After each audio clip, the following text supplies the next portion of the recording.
When you're sick and tired of fast food and need a fresh home-cooked meal, turn to Lisa's Country Kitchen.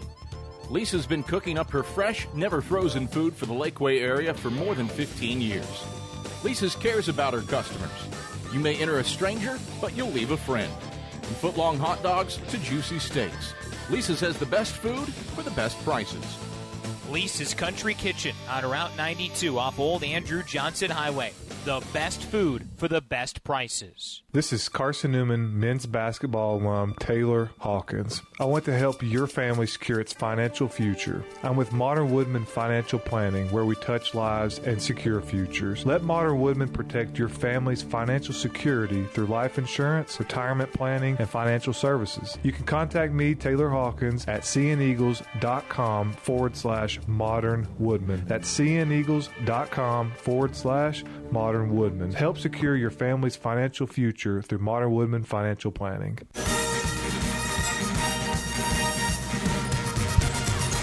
All right, back here at Holt Fieldhouse to wrap up the Domino's postgame report as Carson-Newman falls 93-74. The Wade Eagles are 19-9, 15-7 in the league to end the regular season, while LR has won a 19th straight to improve to 24-4 and 20-2 in league play. Carson-Newman will be in action against UVA Wise. More on that when we wrap up this Domino's postgame report. Around the league we go today. LMU is the 2 seed in next week's conference tournament by defeating Newberry 68-48. UVA Wise is Carson-Newman's quarterfinal matchup. They defeat Catawba 70-60. Coker will be the 3 seed of the conference tournament thanks to an 81-73 win over Emory and Henry.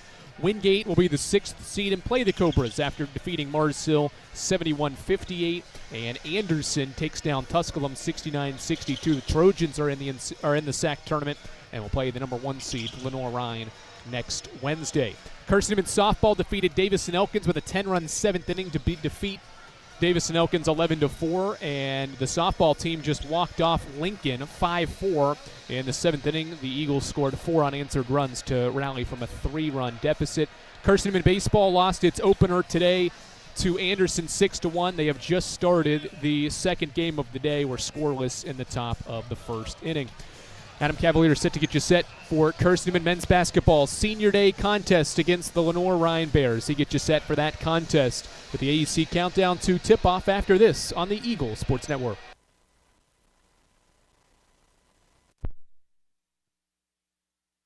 Tri-Light is proud to support Carson-Newman Athletics. We salute the student athletes who are working hard to make great things happen on the field, in the classroom, and in the world. It takes vision, commitment, and teamwork, qualities we share at Tri-Light. Our mission is to provide life-changing opportunities by building a world-class fiber broadband network. If you'd like to learn more, please visit trilight.net or call us at 833-847-0824.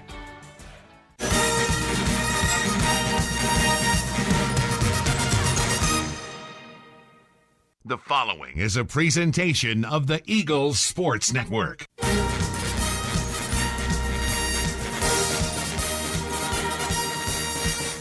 This is Carson-Newman basketball on the Eagles Sports Network. 2 defenders, chucks up a runner, it hits, count it, and 1. We're getting you set for game day with a countdown to tip-off powered by the Appalachian Electric Cooperative. A dagger for Nick. Nobody has made more threes in Division II history than Nick Brennigan. Carson-Newman basketball is brought to you in part by Appalachian Electric Cooperative. We're AEC, powering the Eagles and Mossy Creek. By Domino's, the official pizza of the Carson-Newman Eagles. By the Eagle Club, the family of Eagles. By Magaha Electric, providing quality electrical services and products to East Tennessee for more than 40 years. By First Bank, the official banking partner of Carson-Newman Athletics. By InterDigital, IT support and marketing, laser focused on your success. By Fresh Ideas, a foundation of fresh food and speedy service. By Lisa's Country Kitchen, the best food for the best prices. By Food City, value every day. By Premier Building Maintenance, delivering service with pride. By Tri-Light, dream big with GIG. By Modern Woodman Financial Planning, touching lives and securing futures. By the Mossy Creek Roasting Company, family-owned and operated coffee fueling the Burke Tar Stadium Press Box. And by the Eagle Shop, the official store of the Carson-Newman Eagles. Now, here's the voice of the Eagles, Adam Cavalier. Greetings, salutations, and good afternoon, ladies and gentlemen. We welcome you courtside to historic Frosty Holt Fieldhouse, where the Eagles look to put a quality coda on the regular season with a matchup with a Lenoir-Rhyne team that is just outside the NABC top 25. The Eagles are 18-9, 13-8 in the league, taking on a Lenoir-Rhyne team that saw a win streak of 6 games snapped on Wednesday in a gut-wrenching overtime loss at Anderson. But the Bears, really, really good team. You would know that if you were paying attention on January 10th when they handed Carson-Newman a 95-71 defeat in Schuford Arena in Hickory. Eagles looking to flip the script from that game and pick up a quality region win, a quality SAC win to close out the regular season here in Holt Fieldhouse. Seeding is on the line in this one. Lenoir-Rhyne with the win locks up the 2 seed in the SAC tournament.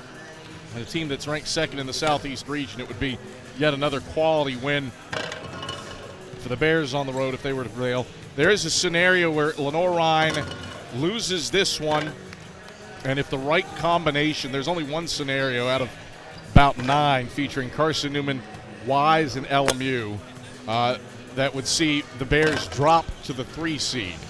For Carson-Newman, win, and you're in the 4-5 matchup, guaranteed. You might be the 5, you might be the 4, but you are in all likelihood taking on Lincoln Memorial in the quarterfinals of the SAC tournament. Maybe as the 4, maybe as the 5. That would come with an LMU loss to Newberry. But more importantly, this one for the Eagles, regional implications. A win for Carson-Newman would be its 6th this season against a regionally ranked top 10 team. So it is a critical one in that regard for Carson-Newman. Eagles and Bears from inside a Holt Fieldhouse. We'll check in with Chuck Benson, his pregame comments. Head your way after this on the Eagle Sports Network. This is Carson-Newman men's basketball alum Taylor Hawkins. I want to help your family secure its financial future. I'm with Modern Woodman Financial Planning, where we touch lives and secure futures. Let Modern Woodman protect your family's financial security through life insurance, retirement planning, and financial services. You can contact me, Taylor Hawkins, at cneagles.com/Modern Woodman. That's cneagles.com/Modern Woodman. Help secure your family's financial future through Modern Woodman Financial Planning. Serving East Tennessee for 40 years, Magaha Electric is the perfect choice for all your electrical projects. Magaha Electric specializes in commercial, retail, manufacturing, residential, and industrial contracting needs. Magaha Electric can provide superior service, technical know-how, and realistic budgeting for any size project in a timely, cost-effective manner. Visit MagahaElectric.com for all your electrical contracting needs. Magaha Electric, your East Tennessee electrical contracting source. An interview with head coach Chuck Benson heads your way in 60 seconds on the Eagle Sports Network. There's new fresh ideas on campus. From Chick-fil-A to Maples Coffee to Sabarijos, Fresh Ideas has tons of high-quality dining options for whatever taste you may need. Sabarijos is open Monday through Friday for lunch and dinner in the Health Sciences Building. Sabarijos features all your Mexican favorites, from burritos to nachos to quesadillas to tacos to anything you can think of in a tortilla.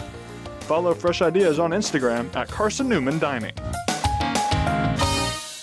How do you know you're in a community, not just a town?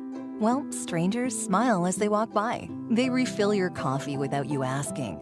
And when you ask directions, people offer to walk you there. Communities give more. The way you know when you walk into First Bank that you are in a real community bank. Great products, direct access to your local bankers, and relationships that can last a lifetime. Don't just have an account. Have a community with First Bank. Member FDIC. It's time to check in with the Eagles head coach. Here's Chuck Benson alongside the voice of the Eagles, Adam Cavalier. All right, back on the AEC countdown to tip-off as Carson-Newman wraps up the regular season today and celebrates Senior Day with a matchup against a team that's receiving votes in the NABC coaches poll. That's the Lenoir-Rhyne Bears. I'm Adam Cavalier alongside head men's basketball coach Chuck Benson. Chuck, let's talk senior class first. Khalees Fry, Braden Illick, and one of the all-time greats, Jack Browder. What's this group of three meant to you? One 4-year player and a pair of 2-year players. Well, Khalees came in last year and didn't play a lot that first year here. Obviously, there were a bunch of guys here that were elite. But Braden came in, and back to Khalees. Khalees then this year really was given a greater opportunity. And I think as this season has unfolded, he's been more and more consistent in every way, just a stat stuffer. Braden came in and was a big part of last year's success, that NCAA tournament team. No doubt we don't make it without him. And then this year, he has sort of picked up where he left off and has been adding value. And in the last, I guess, 5 weeks or so, he's really sort of found his stride, which is the right time for that to happen as we wrap up the regular season. Then, of course, Jack, I mean, what else needs to be said? You said it, one of the all-time greats. He's got his handprints all over records in both the SAC and Carson-Newman record books. And he's played as strongly as anybody, I guess maybe stronger than anybody has ever played in the NCAA era at Carson-Newman. So to say he's an All-American top player is an understatement. Across the way today, you get a Lenoir-Rhyne team that comes in off of an overtime loss to Anderson on Wednesday. No doubt the Bears will be ready to shake that off. How do you slow down the league's highest scoring offense? We got to control pace, and we've been sort of trending that way over the last 3 weeks. But we're going to really try to emphasize that today. Offensively, we've got to take care of the basketball, and we got to touch paint. Those are two huge things. Defensively, we've got a defensive rebound, and we've got to protect paint. That's easier said than done because they have elite shot making. So we've got our work cut out for us. But this is an NCAA tournament type game, and it's something we need after we win our previous 5. We need this kind of test to prepare us going into the SAC tournament. Adam Cavalier alongside head men's basketball coach Chuck Benson. You look at what LR has, and from the first meeting, it was an 18-0 run in the first half that was headlined by Tyler Burriston, who finished 5 of 7 from beyond the arc. How do you keep him from getting going from distance? Well, you got to find him in transition first, and then in the half court, you just got to be there on catch. He is an elite shot maker. In the last 5 games, he's making 4.5 threes a game. So his confidence is at an all-time high. We've just got to make sure that, like I said, find him in transition early to take those off the table, make sure that we know where he's at when they do get offensive rebounds so they don't dagger three us. And then in the half court, we've got to have hand over ball, impact the raise, and ready to contest shot. How proud are you of this team from where it was in those first weeks of January to recover and find its footing to play this kind of basketball here with a meaningful, not only SAC game, but regional game on the final day of the regular season? I couldn't be more proud, actually, Cav. We knew going into the season it was going to be a challenge because what we were losing. We've talked about that before. 5,200 points from our senior class, 3,900 points from starters. Where do you find those points? What will be our identity? And I think it took mid-January on for us to really sort of figure some things out and get comfortable and confident. And we're seeing the fruit of our labor at this point. Chuck, pleasure as always. Good luck today against the Bears. Thanks, Cav. It's Carson-Newman head men's basketball coach Chuck Benson. Starting lineups headed your way when the AEC countdown to tip-off comes back after this on the Eagle Sports Network. When you're sick and tired of fast food and need a fresh home-cooked meal, turn to Lisa's Country Kitchen. Lisa's been cooking up her fresh, never-frozen food for the Lakeway area for more than 15 years. Lisa's cares about her customers. You may enter a stranger, but you'll leave a friend. From foot-long hot dogs to juicy steaks, Lisa's has the best food for the best prices. Lisa's Country Kitchen on Route 92 off Old Andrew Johnson Highway.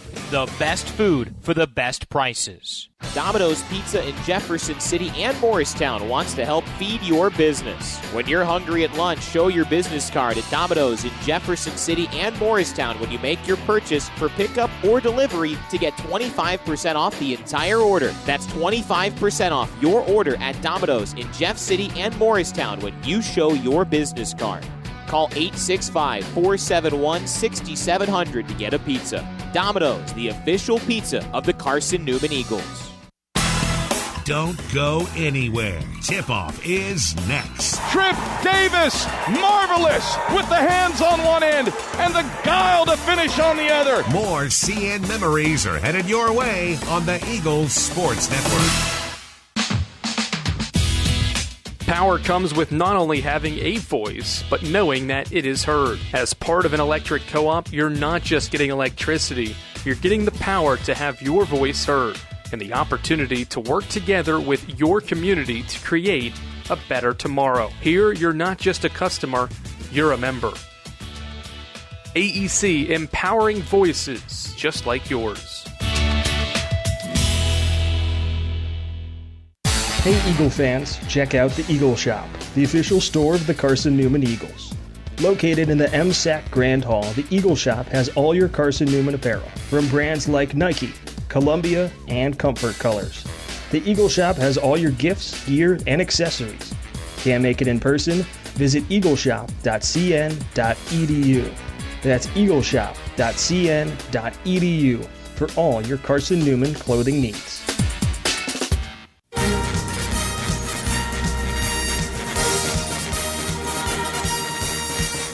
This bounce feed inside, Browder right block through contact. He gets it to go. Is Carson-Newman men's basketball on the Eagles Sports Network. To the cup, right hand leaner, rolls off front side. John's there for the tip. Ooze hit it. Ooze hit it.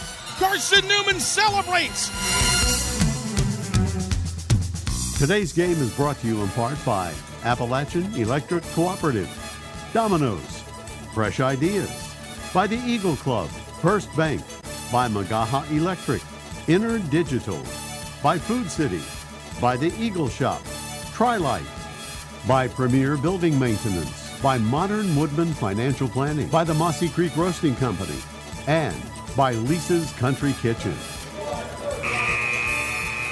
Now back to the voice of the Eagles, Adam Cavalier. We welcome you back courtside to historic Frosty Holt Fieldhouse. Carson-Newman and Lenoir-Rhyne in a dandy of a regular season finale for two teams that are ranked in the Southeast region. Adam Cavalier, happy to have you on hand for this one. And for all the pregame introductions, we'll turn things over to Holt Fieldhouse PA man Andrew Rogers, who will handle tonight's starting lineups. The consumption or possession of alcoholic beverages at the site of competition is prohibited.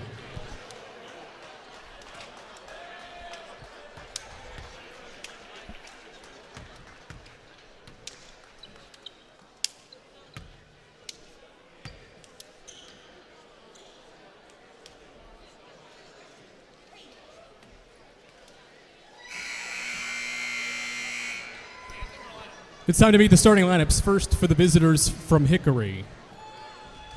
At guard, a senior at 5'10" from Detroit, Michigan, number 0, Julian Dozier.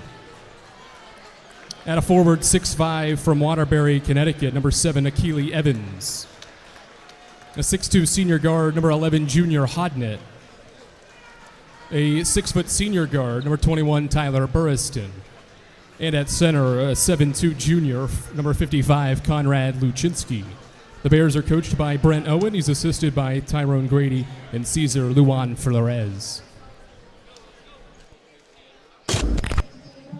And now, the starting lineup for your Carson-Newman Eagles. A senior guard from Kingsport, Tennessee, number 1, Jack Browder. A 6'5" junior forward, number 2, Rylan Howe.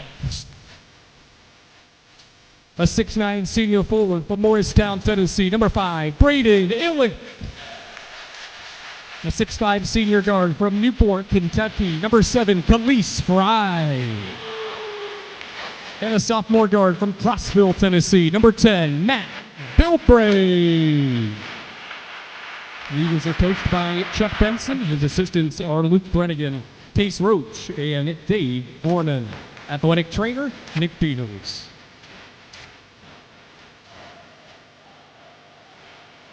All right, starting lineups are out of the way, and we are set for basketball from here inside of Holt Fieldhouse. Eagles out in the pristine home whites, white tops, white shorts, orange numerals trimmed in blue on the front and back of the jerseys.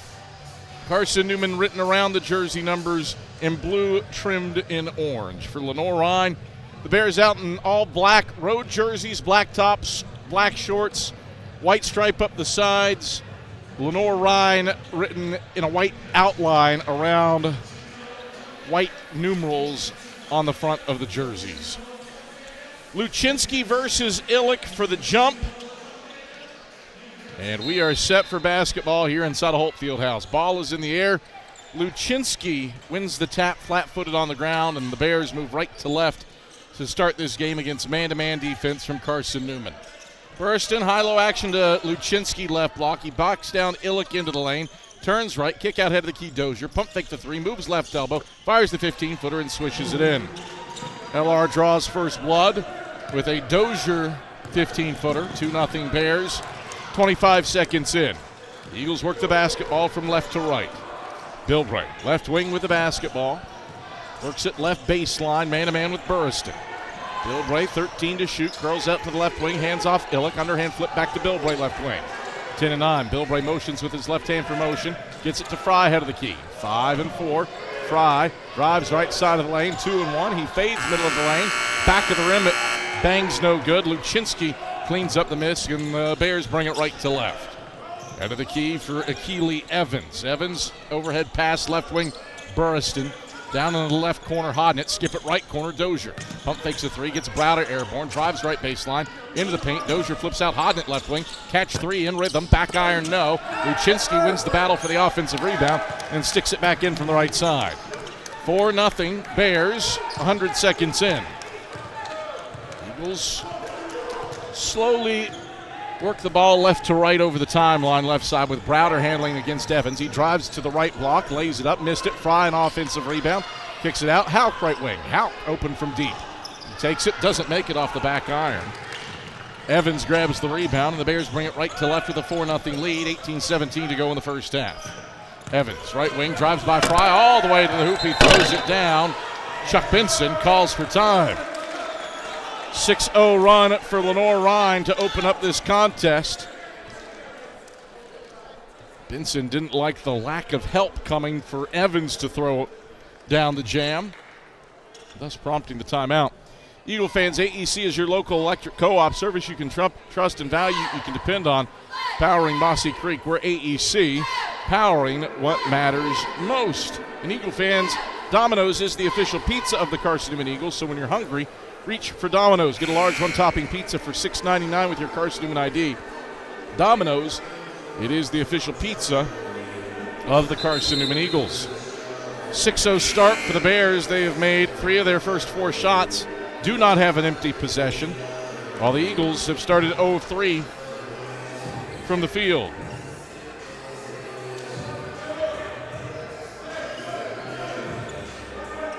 So Browder will inbound. He can run the baseline.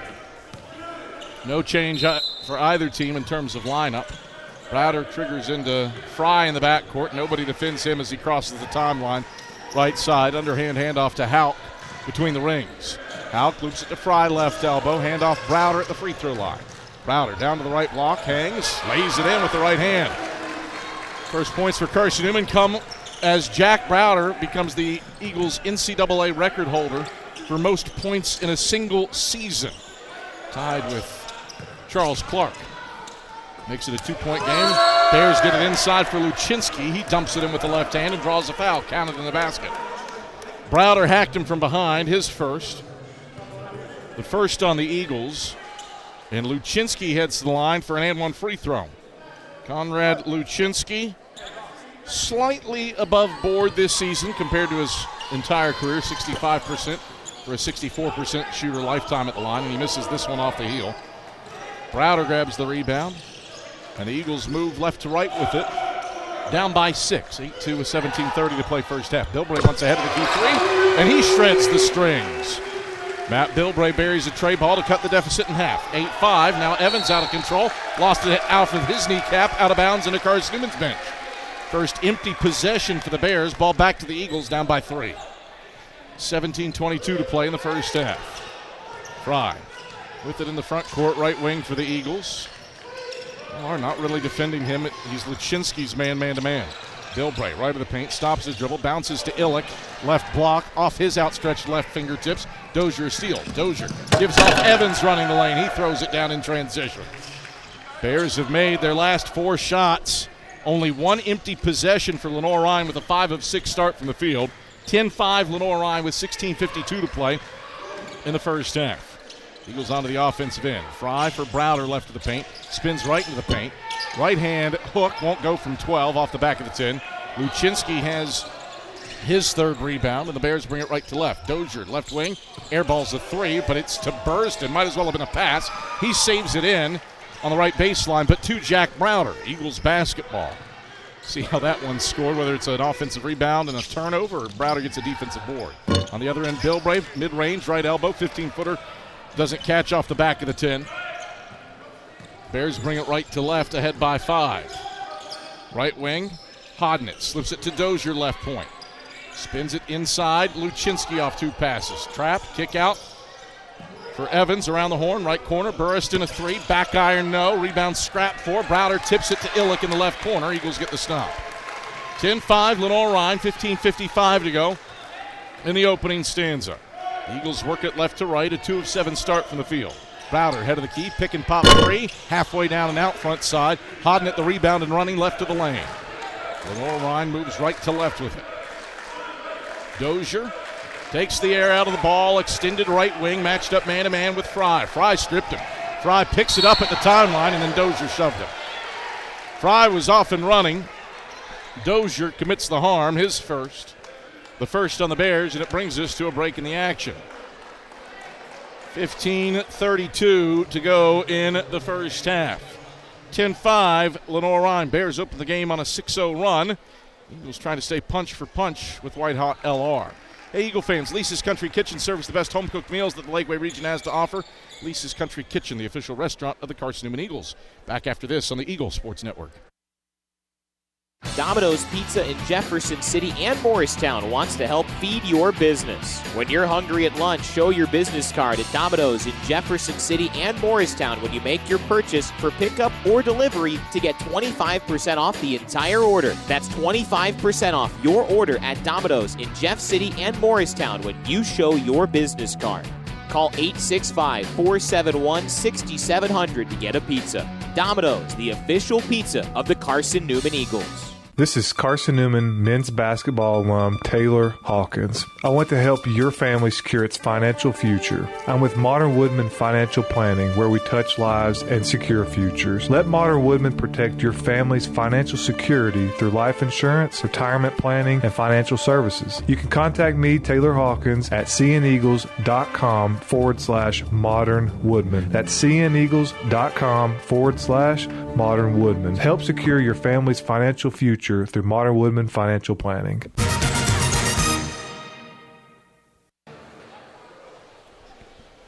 $15:32 to play in the first half. Lenoir-Rhyne an early 10-5 lead on Carson-Newman after starting the game on a 6-0 run. The Eagles have the ball on their offensive end. Fry, bounce feed inside. It's deflected. It's loose in the middle of the lane.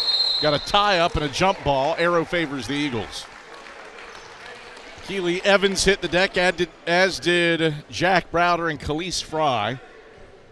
Jump ball, and the arrow keeps it on Carson-Newman's end. Eagle fans, check out the Eagle Shop, the official store of the Carson-Newman Eagles, located in the MSAC Grand Hall. The Eagle Shop has all your Carson-Newman apparel from brands like Nike, Columbia, and Comfort Colors. Visit them online at eagleshop.cn.edu. Bilbray misses a pull-up from the middle of the SAC logo in the paint. Bears the rebound, other end. Air ball a 3 from Hodnett, left side. It's out of bounds on the right baseline. Burriston tried to save it in, but he was out when he grabbed the ball. So the ball goes back to Carson-Newman. Eagles haven't scored in 2:22. They've missed their last 4 shots from the field. Bears in a bit of a lull, too. It's been 2 minutes since Akili Evans threw a jam to make it a 10-5 ball game. Browder left baseline on Luczynski. Muscles into him. Loses his shoulder. Lays it up. Got blocked. Got it back. Right hand hook. Toilet bowl's out left side. It's out of bounds. Lust touched by Evans and stays with Carson-Newman.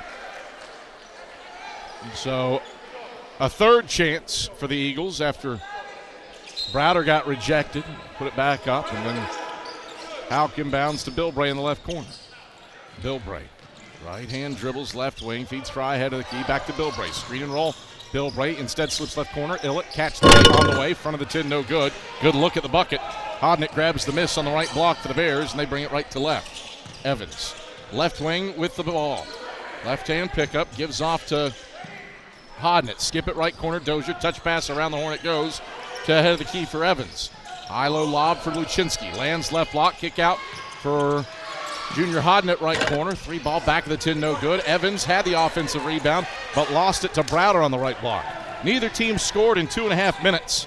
10-5, Bears by 5. 14 minutes to go in the first half.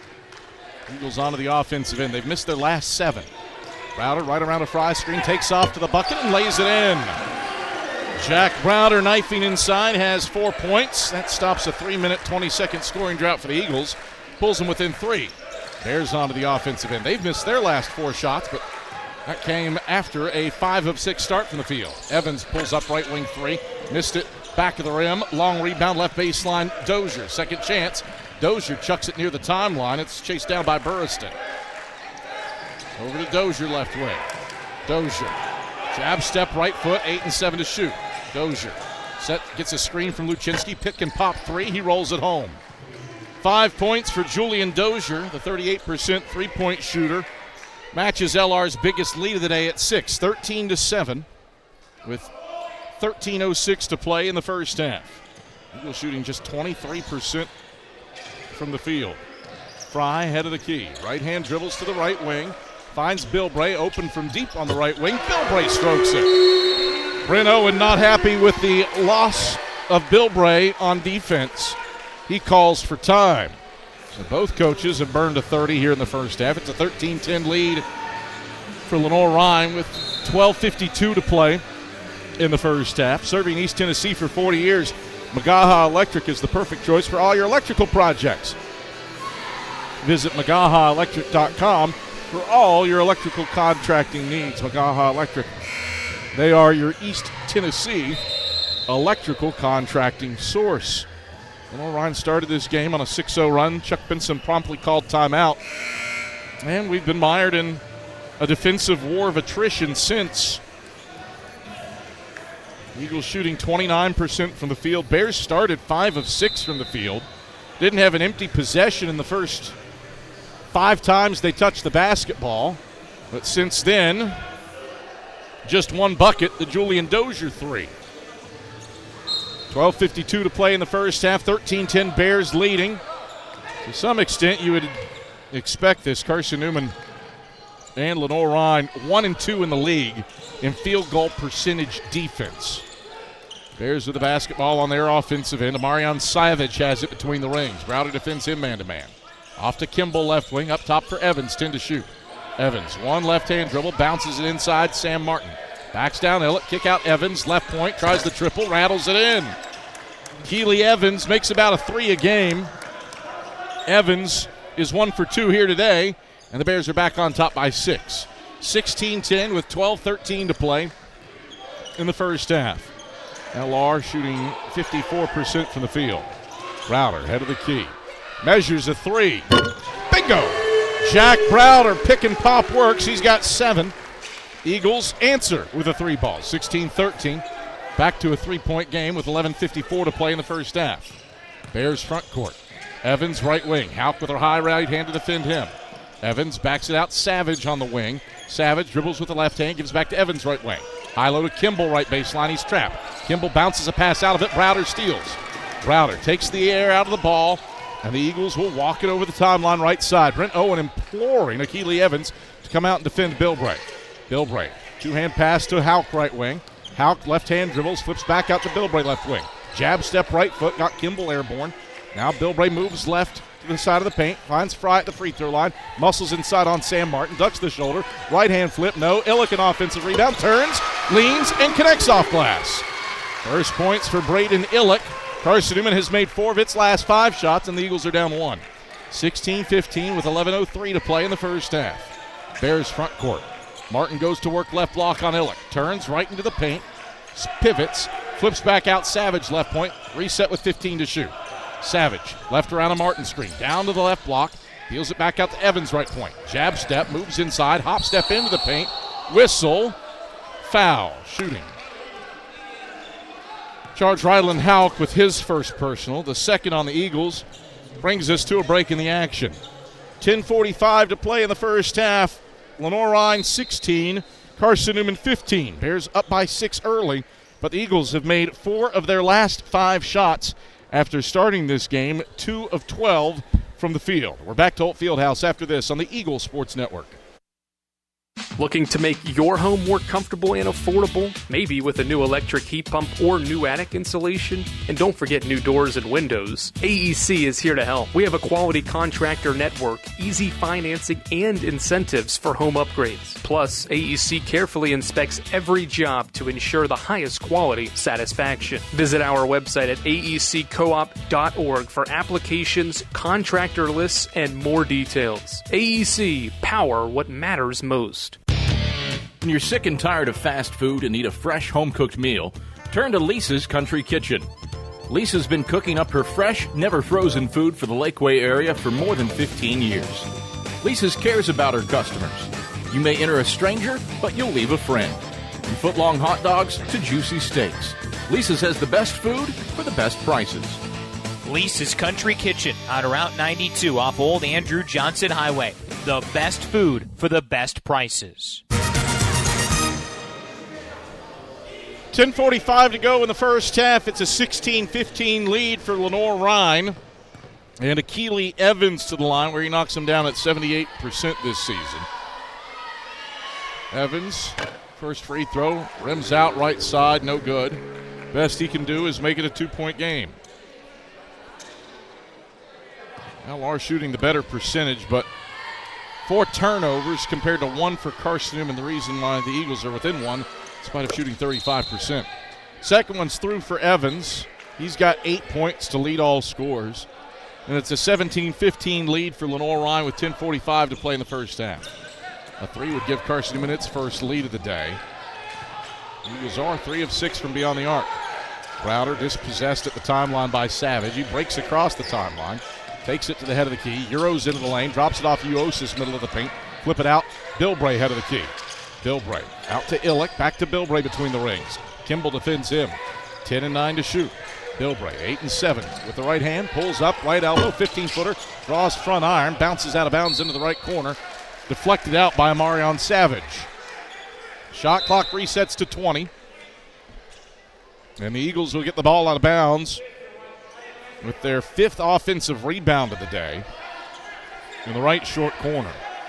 5 offensive boards for Carson-Newman, but LR has the 5-2 advantage and second chance points. Another chance to tie with the 2, take the lead with the 3 as the inbounds comes to Illick on the right wing. Savage defends him tightly, off to Browder left wing. Browder motions with his left hand. It's a screen from Uosis, bounces it to Uosis. Uosis to the bucket, pumps, lays it up, a lot of contact, blocked by Sam Martin. Bears with the rebound and running front court.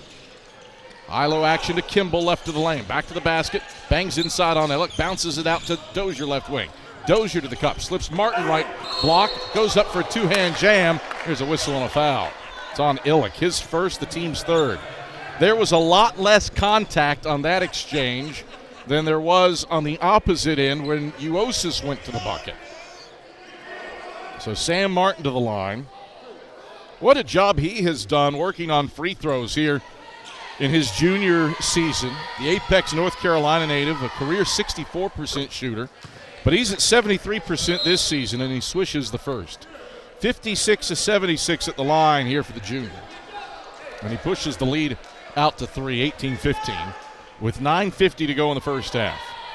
One more free throw for Sam Martin.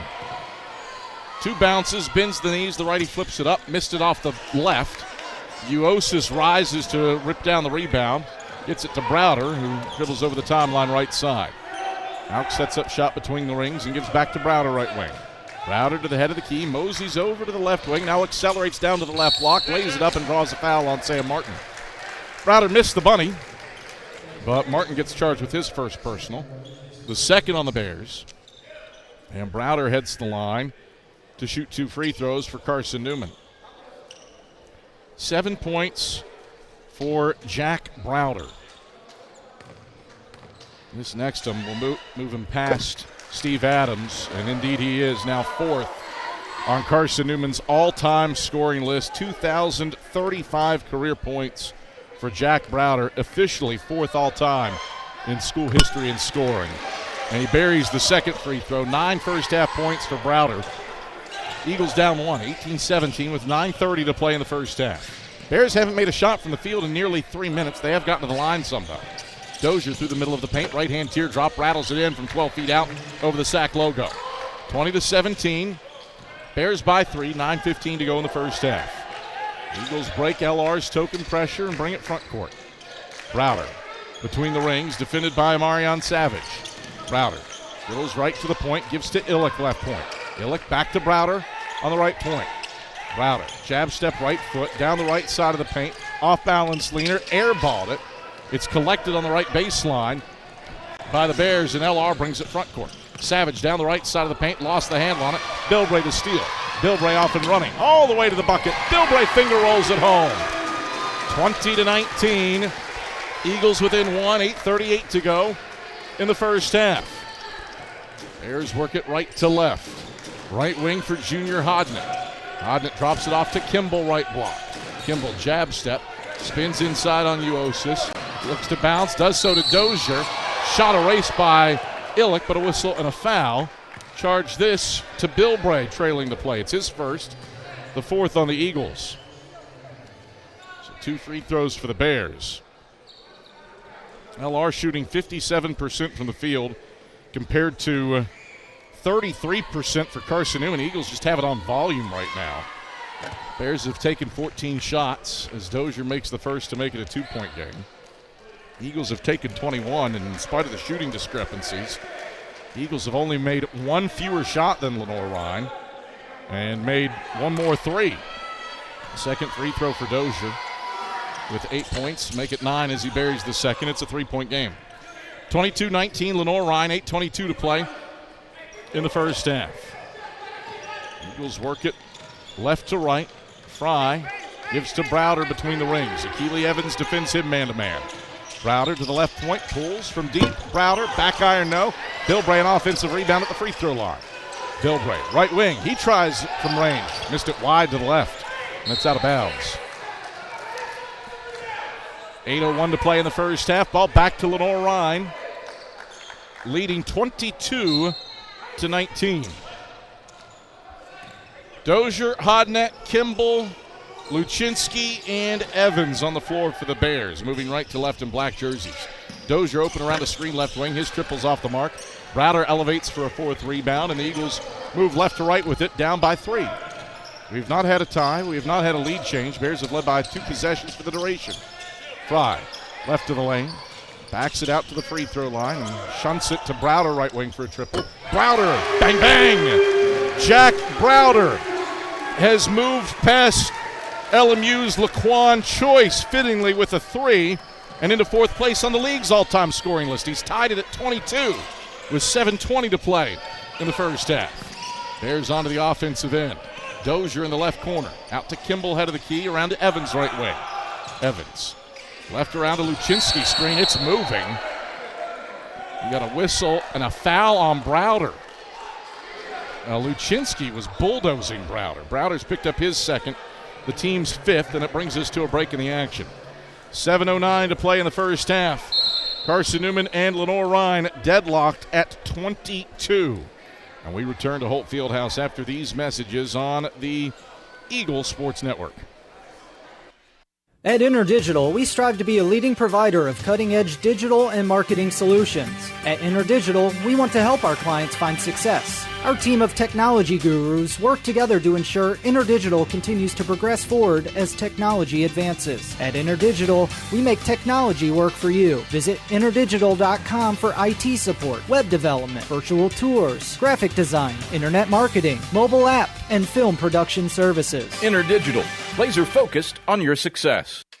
In 2025, we celebrate 130 years of Carson-Newman athletics. Over the years, the teams at Carson-Newman have been known for their toughness and Christian spirit. Through the decades, teams and individuals playing at the highest levels have brought recognition for this little school on the banks of Mossy Creek. While we remember the past, we look towards the future. So join the Eagle Club today as we continue to support our athletes and coaches through funding and facilities. Talons up. Join the Eagle Club today. Visit cneagles.com/Eagle Club. 7:09 to play in the first half. Carson-Newman and Lenoir-Rhyne are tied at 22.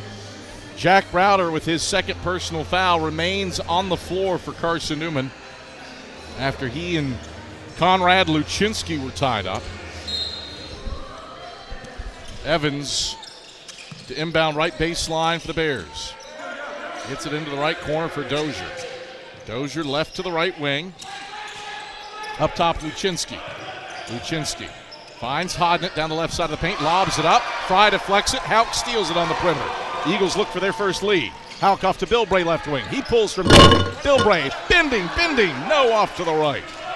Luczynski grabs the rebound, and the Bears move right to left with it. Evans down the right side of the paint. Illick blocked him going in. Houck the board in the middle of the lane. Eagles bring it left to right. Bilbray defended by Evans. A whistle and a foul away from the basket. It was on Junior Hodnett. So that's a first on Hodnett, a third on the Bears. And the Eagles with the basketball on the far sideline. Blesson Kimball is out for Lenoir-Rhyne. So you got Evans, Dozier, Hodnett, Luczynski, and Burriston for the Bears. Illick, Houck, Bilbray, Browder, Fry, the starting five for the Eagles. Both teams starting fives out there with 6:25 to play in the first half in a tie game. Houck, head of the key. Yo-yoing the ball, moving right and left, gets it to Bilbray right wing. 7 and 6, Bilbray up top. Bounce feed Fry coming through the right side of the paint. Tried to throw it down with the right hand, but got fouled by Luczynski. That is a first personal on Conrad Luczynski. A fourth team foul on the Bears. And Khalees Fry heads to the line, looking to give Carson-Newman its first lead of the day. Bears haven't scored in 2 minutes. They led by 6 early off of a 6-0 run to start the game, but CN has slowly but surely chipped away at it. Fry spins the ball into his left hand, shoots it with his right, and got the roll. Front iron, back iron, and down through the strings. First lead of the day for Carson-Newman. 23-22 with 6:13 to go in the first half. He was leading in spite of shooting 32% from the field compared to Lenoir-Rhyne at 50%. Fry shorts the second. Evans grabs the rebound, and the Bears move right to left with it. Dozier, left point, defended by Bilbray on the perimeter. Dozier, right hand dribbles, sends it Luczynski head of the key. 2 passes over to Evans right wing. Jab step on Fry. Evans, left hand dribble, high-low lob Luczynski right block, back to Evans right point for 3. He swishes it. Akili Evans hits Lenoir-Rhyne's first field goal in 3 minutes, stops a 2-minute Bears scoring drought and puts them back in front. 25-23 with 5:40 to play in the first half. Evans has 11 points, first Bear into double digits. Eagles onto the offensive end. Bilbray finds a cutting Fry left block. His layup is no good, but he draws a foul on Luczynski. Second personal on the 7-footer. 5th team foul on the Bears. And Khalees Fry to the line, looking to tie this game. InterDigital strives to be a leading provider of cutting-edge digital and marketing solutions. Visit interdigital.com for IT support, web development, virtual tours, graphic design, mobile app, and film production services. Fry's first free throw rattles halfway down and out, no good over the front lip of the rim. InterDigital, they are laser-focused on your success. Fry 73% on the season, 70% for his career, but he's 1 for 3 today. looking to pull the Eagles within one, and he rainbows through the second. 25-24, Bears by a point. 5:32 to play in the first half.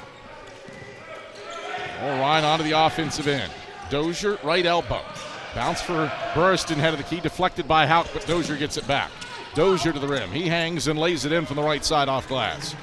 11 points for Julian Dozier. He averages 8.5 a game, and he's got the Bears up 3. 27-24 with 5:10 to play in the opening stanza. Eagles over the timeline, left side for Matt Bilbray. Bilbray down the left side of the paint, works on Martin, lost the handle on it, and it's out of bounds for Carson-Newman's second turnover. Ball back to the Bears. LR shooting 56% from the field. They're +2 on the glass, but they've turned it over 6 times. Carson-Newman's grabbed 6 offensive rebounds, and that's allowed the Eagles to make up some difference in this one, in spite of the discrepancies in shooting percentages. The Eagles haven't hit a shot from the field in 2.5 minutes, though. They're down 3. Martin on the left block, backs down Illick. Turns right, right-hand hook for Martin, battles out right side. Fry rips down the rebound on the right block, and the Eagles move it left to right, down by a triple. 4:33 to play in the first half. Browder, head of the key. Moves left down the side of the paint. Elevates, missed the layup. Browder follows his own miss and grabs it right baseline. Spins right, right-hand hook, got hammered, whistle foul. It was absolutely a foul. The whistle was delayed, and it's on Sam Martin. That's his second, the 6th on the Bears, and 2 free throws for Jack Browder. The Eagles haven't made a shot from the field in 3 minutes and 14 seconds, and they're only down 3. They've had some trips to the free throw line here in this stretch, but they've come up empty here and there. But Browder's at the stripe, and he nails the first. 13 first half points for Jack Browder, fresh off that career night, 46. The 4th highest single game scoring effort in Carson-Newman history, and the 9th in league history. One more free throw for Browder, with 6 boards to boot. He swishes the second. 14 for Jack. Eagles down 1, 27-26 with 4:20 to play in the first half. Bears with it on the offensive end. Evans, defended by Browder, who's playing with 2 fouls.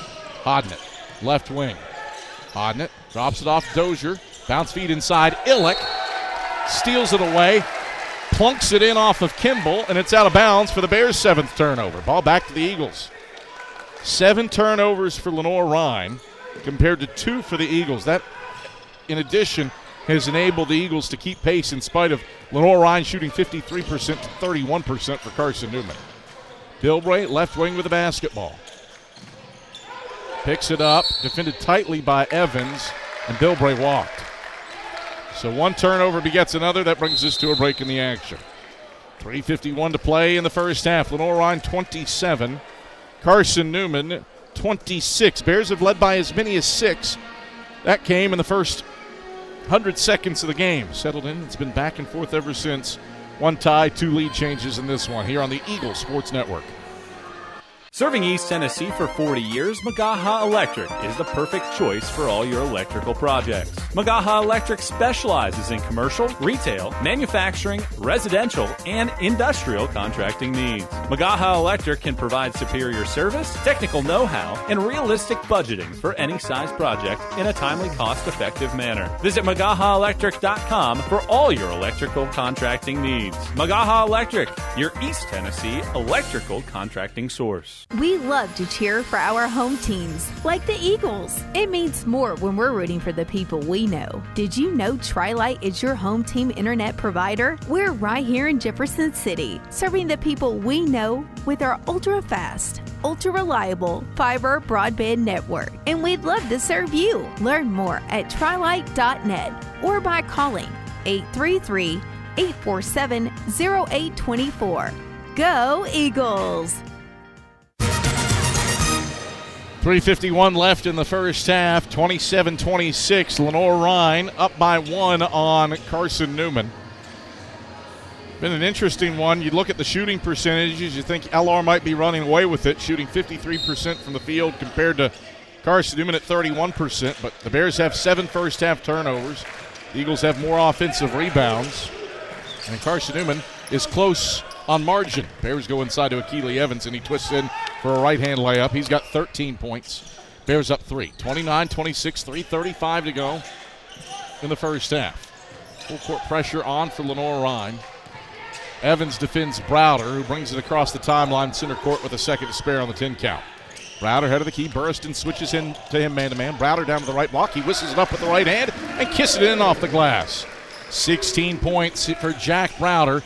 Eagles within 1, 29-28 with 3:10 to play in the first half. Loose ball head of the key. Kimball mishandled the pass, grabs it back, and sends it to Evans on the left wing. High hand there for Khalees Fry. Evans dumps inside Burriston, cutting the basket. He turns it over. Illick a steal, shovels it ahead to Fry, leaps and passes to the right corner. Browder falling away from the ball, bending, no! Fry an offensive rebound. He sticks it back in with the right hand. 4 for Fry. An 8th offensive rebound for the Eagles. They lead 30-29 with 2:43 to play in the first half. Lenoir-Rhyne front court. Right wing for Junior Hodnett. Hodnett, left hand, dribbles, hands off Burriston at the top of the key. Underhand flip, Dozier right wing. Skip it to the left point for Evans. Pump fakes a 3. Got stripped by Fry. Evans grabs it back in. 8 seconds to shoot. Evans pumps, fires a 3 now, and swishes it. He averaged 1 a game. He's got 3 of 4 tonight, and he has 16 first half points. And now on the inbounds, a whistle and a foul on Junior Hodnett. It's his second, the team's 7th. 1-1 for Jack Browder. Lenoir-Rhyne 32, Carson-Newman 30. Eagles march 75 feet the other way to shoot 1-1.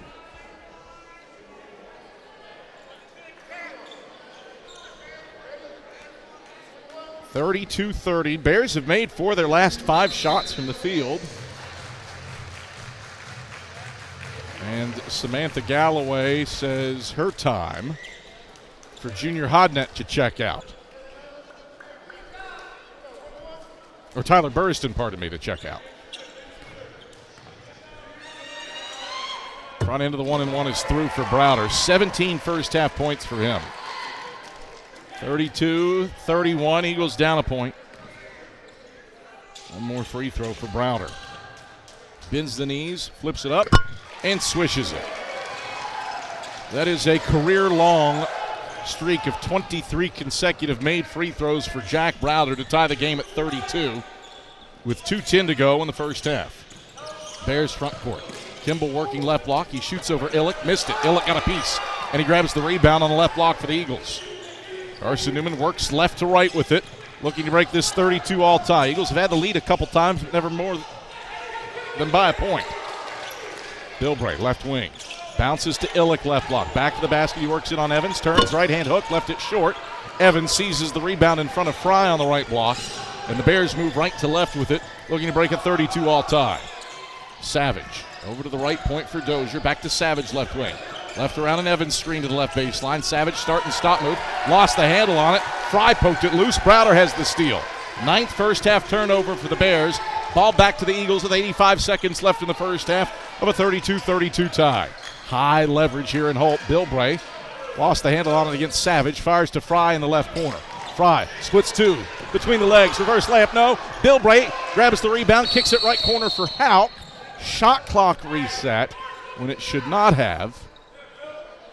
And they'll adjust the shot clock here. 9 seconds, they say, on the shot clock.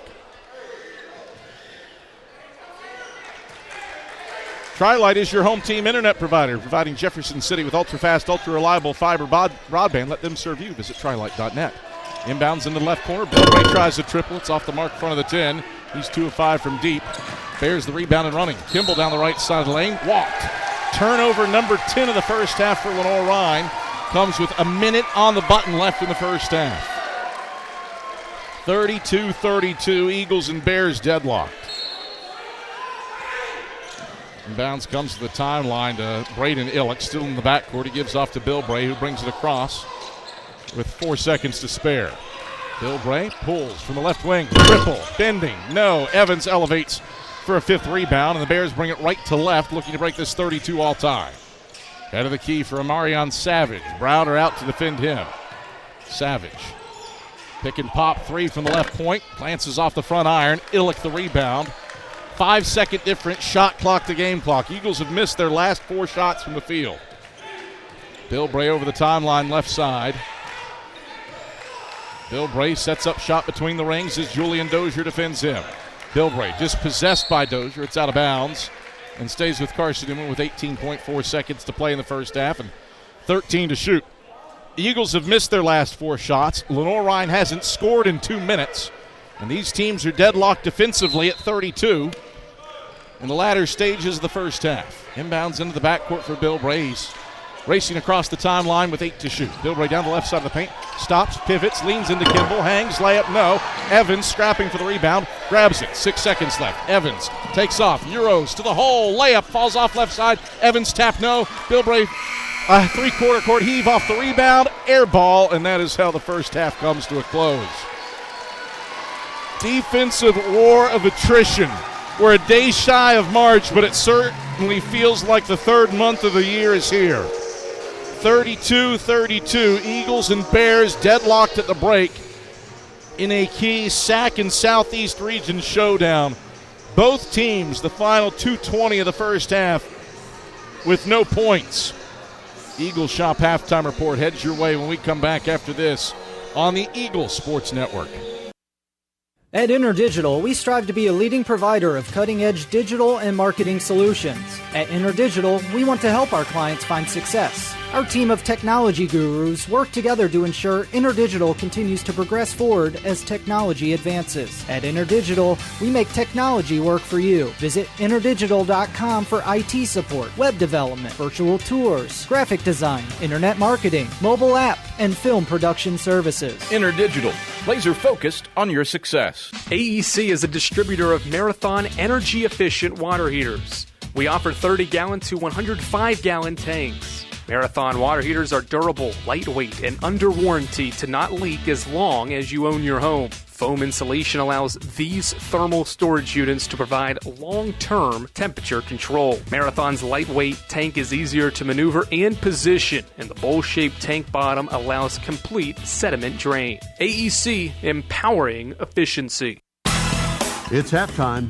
We'll head back to the arena for the Eagles Shop halftime report in 60 seconds. This is the Eagles Sports Network.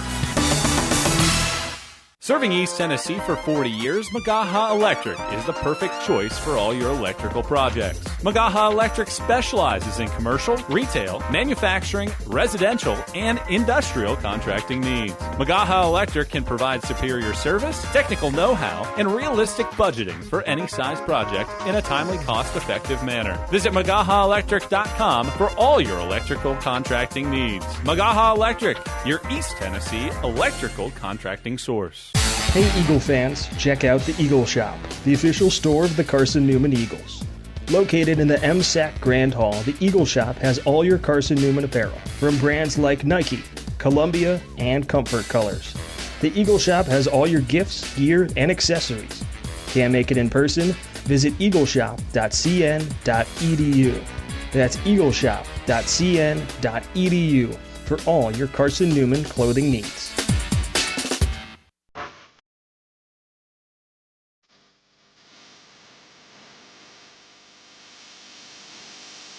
It's halftime on the Eagles Sports Network. Highlights, a check of the Eagles Shop scoreboard, and stats are headed your way. Fry takes it away from him. Fry runs the middle of the lane and throws it down with the right hand. Now let's head back to the arena. Here's the voice of the Eagles, Adam Cavalier. All right, back courtside in Holt Fieldhouse where Carson-Newman and Lenoir-Rhyne are deadlocked at 32 points apiece.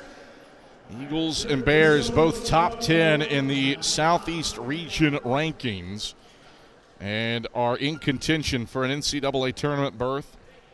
This one tied at the half. Carson-Newman 0-1 this season in games that are tied at the break. They lost at Wingate after they were deadlocked with the Bulldogs at 41 at the halftime break. So hopefully not a repeat of that here in this one. It has been a first half that if you just looked at the shooting percentage, you'd think, how on earth is Carson-Newman in this one? Eagles only shoot 29.4% from the field in the first half. But Carson-Newman junks it up a little bit and plays really good defense to make life difficult. Mind you, Eagles shot 26% from the field in the first half in the meeting in Hickory, and we're down 52-25 at the halftime break. Not the case here today, as Carson-Newman, the defense doing the job. 10 first-half turnovers for Lenoir-Rhyne. Eagles not able to take advantage of a ton of those, just a 6-4 advantage in points off turnovers. But you line up the 29% shooting with the 48% mark for the Bears. LR has only made 2 more shots than Carson-Newman. Eagles have gotten off 9 more shots than the Bears. Both teams have hit 4 threes, and the Eagles have made up the difference in those 2 made shots by Lenoir-Rhyne by getting to the free throw line more often. And from there, the Eagles are 8 of 10 at the stripe. Jack Browder leads all scorers with 18 points. He's 5 of 14 from the field, 2 of 5 from deep, and 6 of 6 at the charity stripe, and he also has 6 rebounds. The Bears did have to contend with foul trouble in that first half. Junior Hodnett, Sam Martin, and Conrad Luczynski, 2 big posts for the Bears, and Martin and Luczynski both sat with 2 fouls for much of the first half. But Akili Evans went to work for the Bears, the Austin Peay transfer, 16 points on 6 of 10 shooting. Not a volume 3-point shooter as Evans makes a 3 a game on the season, just a hair less than a 3 a game, but he does so efficiently at 39%. He's 3 of 4 from deep tonight and has 16 points. Julian Dozier has 11 for Lenoir-Rhyne, the only other Bear in double digits. Adds up to an even ball game, 32-32 at the halftime break between Carson-Newman and Lenoir-Rhyne in a game featuring 2 of the top 10 teams in the Southeast region. Eagles looking to shore up their positioning. Bears, you can probably put it down that they're a lock for the NCAA tournament. This one would mean a lot more for Carson-Newman in that capacity. Halftime in Holt, 32-32. Eagles Shop halftime report continues with a look at the SAC scoreboard after this on the Eagles Sports Network. In 2025, we celebrate 130 years of Carson-Newman athletics. Over the years, the teams at Carson-Newman have been known for their toughness and Christian spirit. Through the decades, teams and individuals playing at the highest levels have brought recognition for this little school on the banks of Mossy Creek. While we remember the past, we look towards the future. So join the Eagle Club today as we continue to support our athletes and coaches through funding and facilities. Talons up. Join the Eagle Club today. Visit cneagles.com/Eagle Club. This is Carson-Newman men's basketball alum Taylor Hawkins. I want to help your family secure its financial future. I'm with Modern Woodman Financial Planning, where we touch lives and secure futures. Let Modern Woodman protect your family's financial security through life insurance, retirement planning, and financial services. You can contact me, Taylor Hawkins, at cneagles.com/Modern Woodman. That's cneagles.com/Modern Woodman. Help secure your family's financial future through Modern Woodman Financial Planning. A check of the SAC scoreboard is next. Stick around on the Eagles Sports Network. Domino's Pizza in Jefferson City and Morristown wants to help feed your business. When you're hungry at lunch, show your business card at Domino's in Jefferson City and Morristown when you make your purchase for pickup or delivery to get 25% off the entire order. That's 25% off your order at Domino's in Jeff City and Morristown when you show your business card. Call 865-471-6700 to get a pizza. Domino's, the official pizza of the Carson-Newman Eagles. How do you know you're in a community, not just a town? Well, strangers smile as they walk by. They refill your coffee without you asking. And when you ask directions, people offer to walk you there. Communities give more. The way you know when you walk into First Bank that you are in a real community bank. Great products, direct access to your local bankers, and relationships that can last a lifetime. Don't just have an account. Have a community with First Bank. Member FDIC. The Eagles Sports Network is part of SAC Live, the official digital network of the South Atlantic Conference. SAC Live is the home of all your South Atlantic Conference sports action, including 20 SAC championships. Time to get caught up with some SACtion. Here are the happenings around the South Atlantic Conference and the nation. Let's go around the league with a scoreboard update. Now back to the arena. Halftime in Holt, Carson-Newman and Lenoir-Rhyne tied at 32. Busy day on the banks of Mossy Creek. Carson-Newman's women fell earlier today to 18th ranked Lenoir-Rhyne, 93-74. Bears win their 19th consecutive game. It is a triple header today for Carson-Newman softball, and they have been nail biters. Eagles started the day trailing 4-1 heading into the seventh inning against Davis and Elkins, and then erupted for 10 runs in the top of the seventh en route to an 11-4 win over Davis and Elkins, headlined by 5 RBI from Macaulay Bailey. Then they took on Lincoln out of Pennsylvania in the CIAA. Lincoln rallied for a 4-1 lead after 5, but then the Eagles scored 4 unanswered, including a walk-off sack bunt that scored the winning run from 2 bases away from Anne-Marie Richards. And the Eagles prevail over the Lions 5-4. In the final game on the docket today, the Eagles are taking on West Virginia Wesleyan. That is a 3-3 ball game in the bottom of the 4th inning. Both teams scored 3 runs in the first inning. Carson-Newman baseball fell in Game 1 of its series earlier today to Anderson 6-1.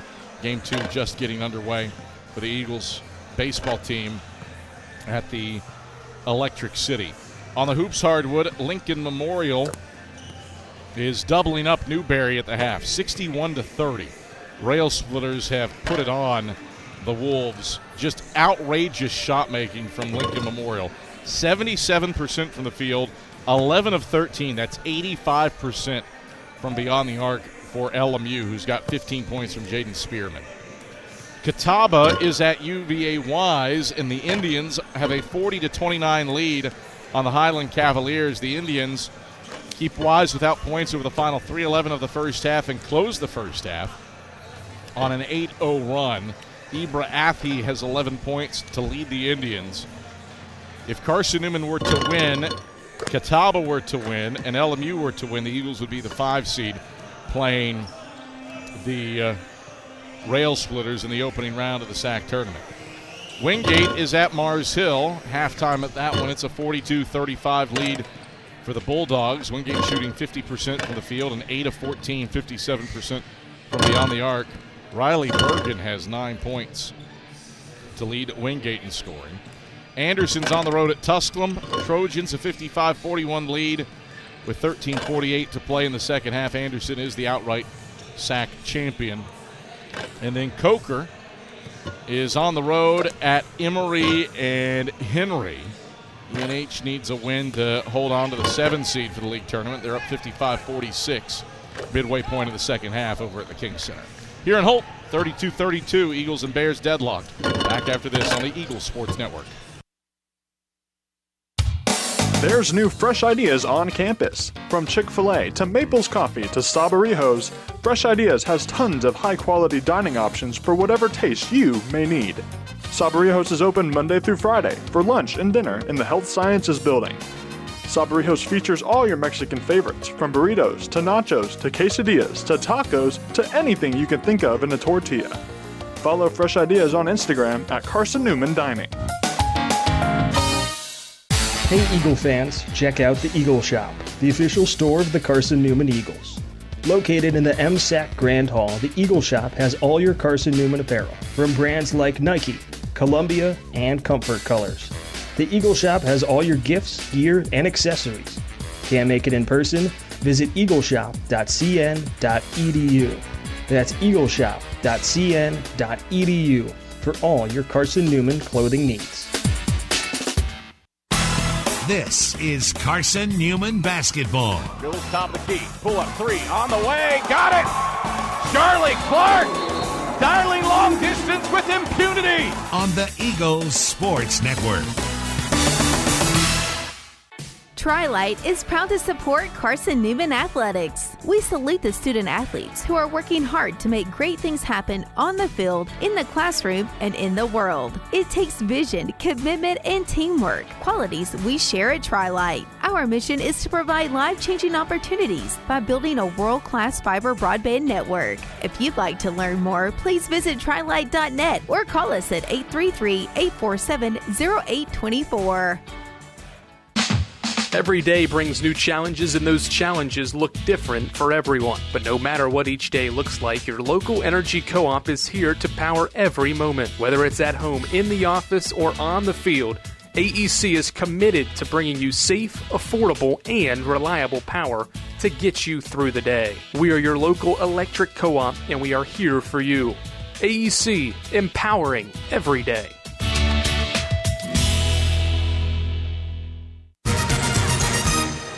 Second half about to start from here in Holt Fieldhouse. Carson-Newman and Lenoir-Rhyne deadlocked at 32 in a key SAC and Southeast region battle. Seating on the line for Carson-Newman, a chance at an at-large berth would be massively helped by a win today over the Bears. Before we start the second half, we'll pause 10 seconds for station ID on the Eagle Sports Network.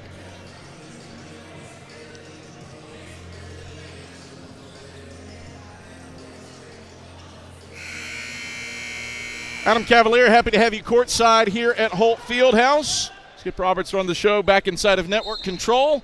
Jay West and Ian Johnson, our replay operator and director here today, with Noah Penland and Megan Ryan on camera. Bear basketball out of the break. Luczynski missed a layup to start, got his own rebound, and dumps it in from the left side. Stops a 2-minute, 20-second scoring drought for both teams. Puts the Bears back in front, 34-32, 20 seconds into the second half. Eagles work right to left with it. Bilbray, head of the key. Down the right side of the paint, takes off, right-hand scoop, falls off left side. Fry scrapping for the rebound, got a whistle and a foul. It's on Khalees. Tried to take it away from Luczynski. First on Fry, first on the Eagles. Ball back to Lenoir-Rhyne. Good look at the bucket for Matt Bilbray. Shot just didn't fall. He's 3 of 12 from the field. Bears front court. Dozier right wing against Browder. Fires inside for Evans right baseline. Evans. Left hand dribbles out to the left wing against Illick. Skips it for Burriston head of the key. Burriston inside. Twists around. Left elbow. 15-footer. Airballed. Luczynski pops it out of bounds. Chuck Benson pleading to Tommy Stinnett for 3 seconds on Luczynski. And he was camped. We have not had a 3-second call in a Carson-Newman basketball game this season for either the Eagles or an opponent. 34-32. Bears the lead. Eagles the ball, moving right to left in the pristine home whites. Bilbray, head of the key against Burriston. Left around a Fry screen. Bilbray into the paint. Slaloming, pulling up, 10 feet out, left of the paint. He swishes it. Master of the mid-range. Matt Bilbray's into double figures. He has 10. This game is tied at 34 with 18:38 to play in the second half. That stops Carson-Newman's 3-minute scoring drought spanning the halftime break. Bears with it on the offensive end. Luczynski inside, lays it up, got a shot blocked by Illick, grabs it back and throws it down with the right hand. So look what I found bucket for Conrad Luczynski. The first was defended exceptionally, and then he was in perfect position after he got his shot blocked for the jam. 36-34, Bears by 2, 18-12 to play in the second half. Bilbray, right of the paint, pulls up, right elbow, 17-footer, splashes another one. 12 for Matt Bilbray. We're tied at 36. 2 minutes into the second half. Bears on to the offensive end. Moving left to right in black jerseys. High-low action to Luczynski, right block. Trapped in the post by Fry and Illick. Kick out, left wing Hodnett. Pump fakes a three. Steps left, fires, head of the key, Burriston. Around to the right wing, Evans. He drives inside. Euros. Kicks, head of the key. Here's a three. Burriston swishes it. First points for Tyler Burriston. That is his 98th three of the season. He's 3 away from tying LR's school record held by Will Perry. 39-36. Bears by a triple, 17-27 to play second half. Eagles front court. Bilbray all the way to the hole. He misses the right-handed layup. Rebound flipped out. Hodnett grabs it for Lenoir-Rhyne. Bears front court. Burriston, left wing. Bilbray there with a high hand. Finds Dozier head of the key. Dozier. Drop it off inside Luczynski. Luczynski back out Dozier. Open look, straight on triple. Rells at home. 6-0 run for the Bears, all from range. They match their biggest lead of the day, 42-36, with 17 minutes to play in the second half. Eagles work the basketball from right to left. Bears have made their last 3 shots from the field. Bilbray, left wing for Fry, head of the key. Fry pivoting around against Dozier, 10 to shoot. Back to Bilbray between the rings. 9 and 8. Bilbray, head of the key. 7 and 6 down the right side of the paint. Stops, passes Illick. Lost the handle on it. Evans the steal. Bounces it up the left sideline to Dozier. Dozier coasting to the cup. His layup falls through. 8-0 run for Lenoir-Rhyne, their biggest lead of the day. 44-36 with 16:23 to play in the second half. It's an 8-0 run for the Bears in 70 seconds. Browder right of the paint is fouled as he takes it inside, and it goes on Akili Evans. First on Evans, first on the Bears. And the ball out of bounds for Carson-Newman.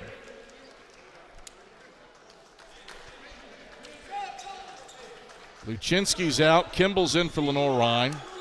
You got Luczynski out. So you got Martin, Burriston,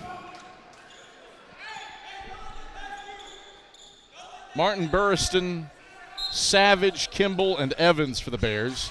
Hauk, Illick, Browder, Bilbray, and Uosis for the Eagles. Illick, right baseline for the Eagles on the inbounds. Drops into the lane, fades from 12, and connects on the jumper. That stops Lenoir-Rhyne's 8-0 run, makes it a 6-point game. 44-38 with 16:02 to play in the second half. Bears with it on the offensive end. Head of the key for Marion Savage, gives to Kimball left wing. Kimball, beat check 3. Front iron, no. Kimball, an offensive rebound, right block. Layup up, rejected out of bounds by Illick with the help side defense. Stays with LR. And that brings us to a break in the action. 15:50 to play in the second half. 44-38, Lenoir-Rhyne the lead. An 8-0 run for the Bears in 70 seconds has them with a scotch of separation. We're back after this on the Eagles Sports Network. There's new fresh ideas on campus. From Chick-fil-A to Maples Coffee to Sabarijos, Fresh Ideas has tons of high-quality dining options for whatever taste you may need. Sabarijos is open Monday through Friday for lunch and dinner in the Health Sciences Building. Sabarijos features all your Mexican favorites, from burritos to nachos to quesadillas to tacos to anything you can think of in a tortilla. Follow Fresh Ideas on Instagram at Carson-Newman Dining.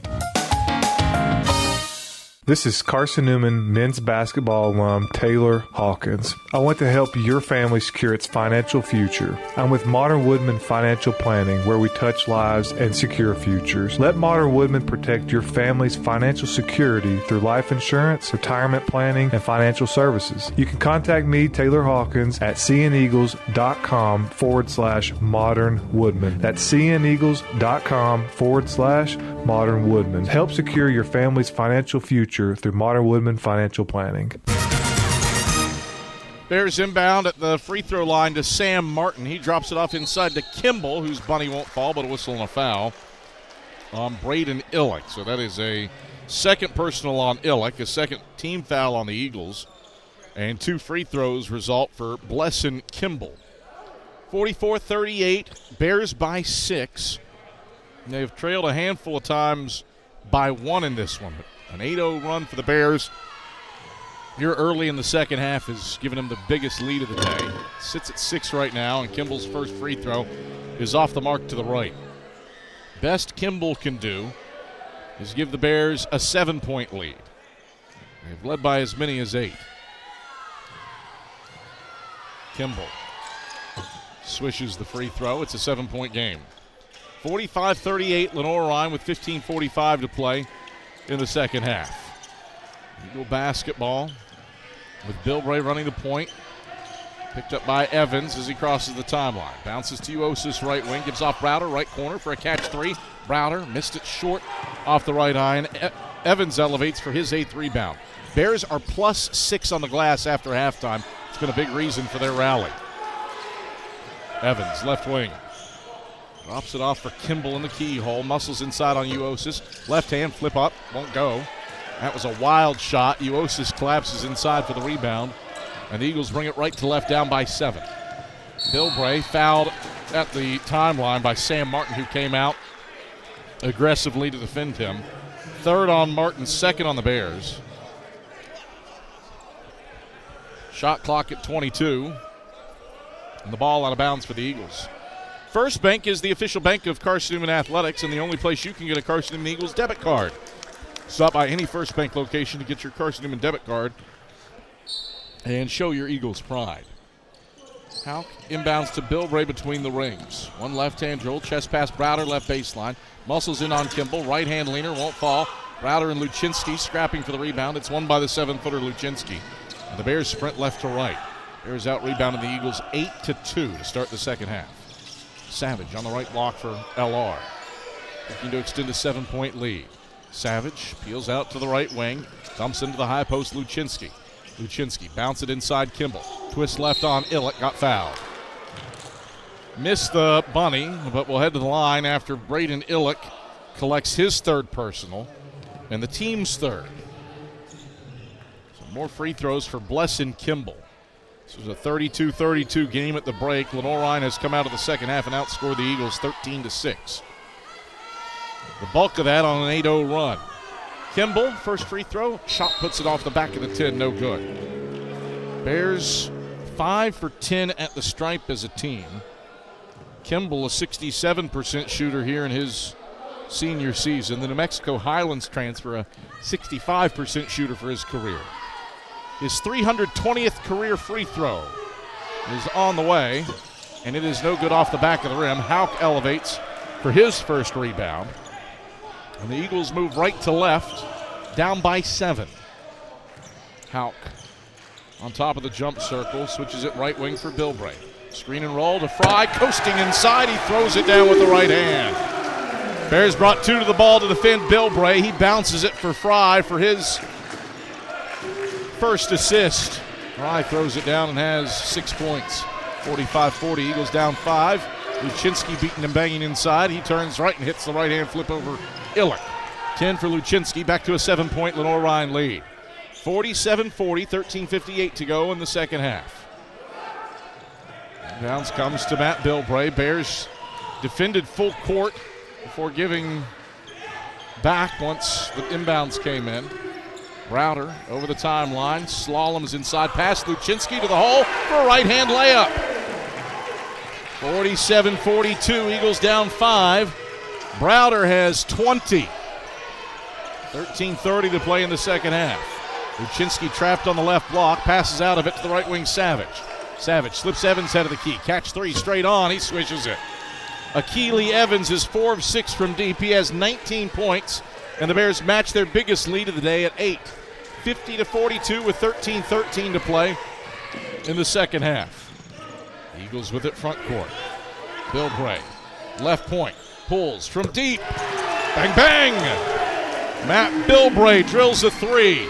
Lenoir-Rhyne's assistant coach frustratedly slapped a chair after the Eagles pull within 5. 50-45, 12:50 to play in the second half. Bears the other way. Evans wild into the paint. Runs it in with the right hand. He's got 21 off glass. 52-45. Bears by 7. 12:40 to play in the second half. Both teams have made their last 3 shots. Both teams are shooting better than 55% from the field in the second half. Browder, left wing, spins into the paint. Right hand hook on Luczynski, won't go. Browder fights for his own miss, grabs it and gets fouled. That is player of the year stuff for Jack Browder. He puts a third personal on Conrad Luczynski, a third team foul on the Bears, and Browder heads the line for 2 free throws, looking to chomp away at a 7-point deficit. LR got separation off of an 8-0 run as Browder makes his 24th straight free throw. 21 points for Jack Browder.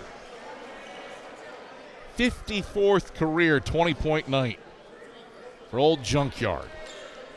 2,050 points in his career. He's pulled the Eagles within 6.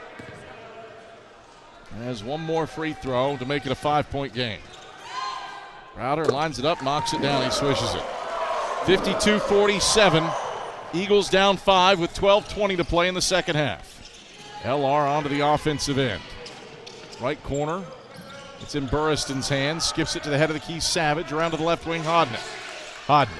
Ball held at his right hip. Flips Savage top of the key. Savage down the right side of the paint. High-low lob. Kimball right block. Kimball back to the basket on Illick. Drops the shoulder. Got stripped. Browder steals it. Browder 2-on-2 break. Browder drives on Hodnett. Scoops it up with the right hand and kisses it in off the window. The Euro in transition, a smooch off glass. Browder has scored 4 straight, and the Eagles are within 3. 52-49 with 11:45 to play in the second half. On the other end, Dozier's teardrop falls in the middle of the paint for the Bears. LR has made its last 4 shots from the field. They're back up 5. 54-49, 11:33 to play in the second half. Eagles work the basketball from right to left. Browder, head of the key. Pick and pop 3 straight on, left it short. Long rebound grabbed by Burriston. Fry, with a slight push, gets called for his second personal. Battling for the rebound, the 4th team foul on the Eagles. 11:23 to play in the second half. 54-49. Bears up 5. LR shooting 60% from the field after halftime. We're back to Holt Fieldhouse after these messages on the Eagles Sports Network. Dorm food got you down? Need a home-cooked meal? Then Lisa's Country Kitchen is for you. Lisa's Country Kitchen has been feeding Carson-Newman students for 15 years. Lisa's has a family-friendly atmosphere all day long, from the morning with their $2.99 breakfast specials to dinner with Lisa's fresh, never-frozen steaks. Carson-Newman students get a 10% discount with their student ID. Lisa's Country Kitchen on Route 92 off Old Andrew Johnson Highway.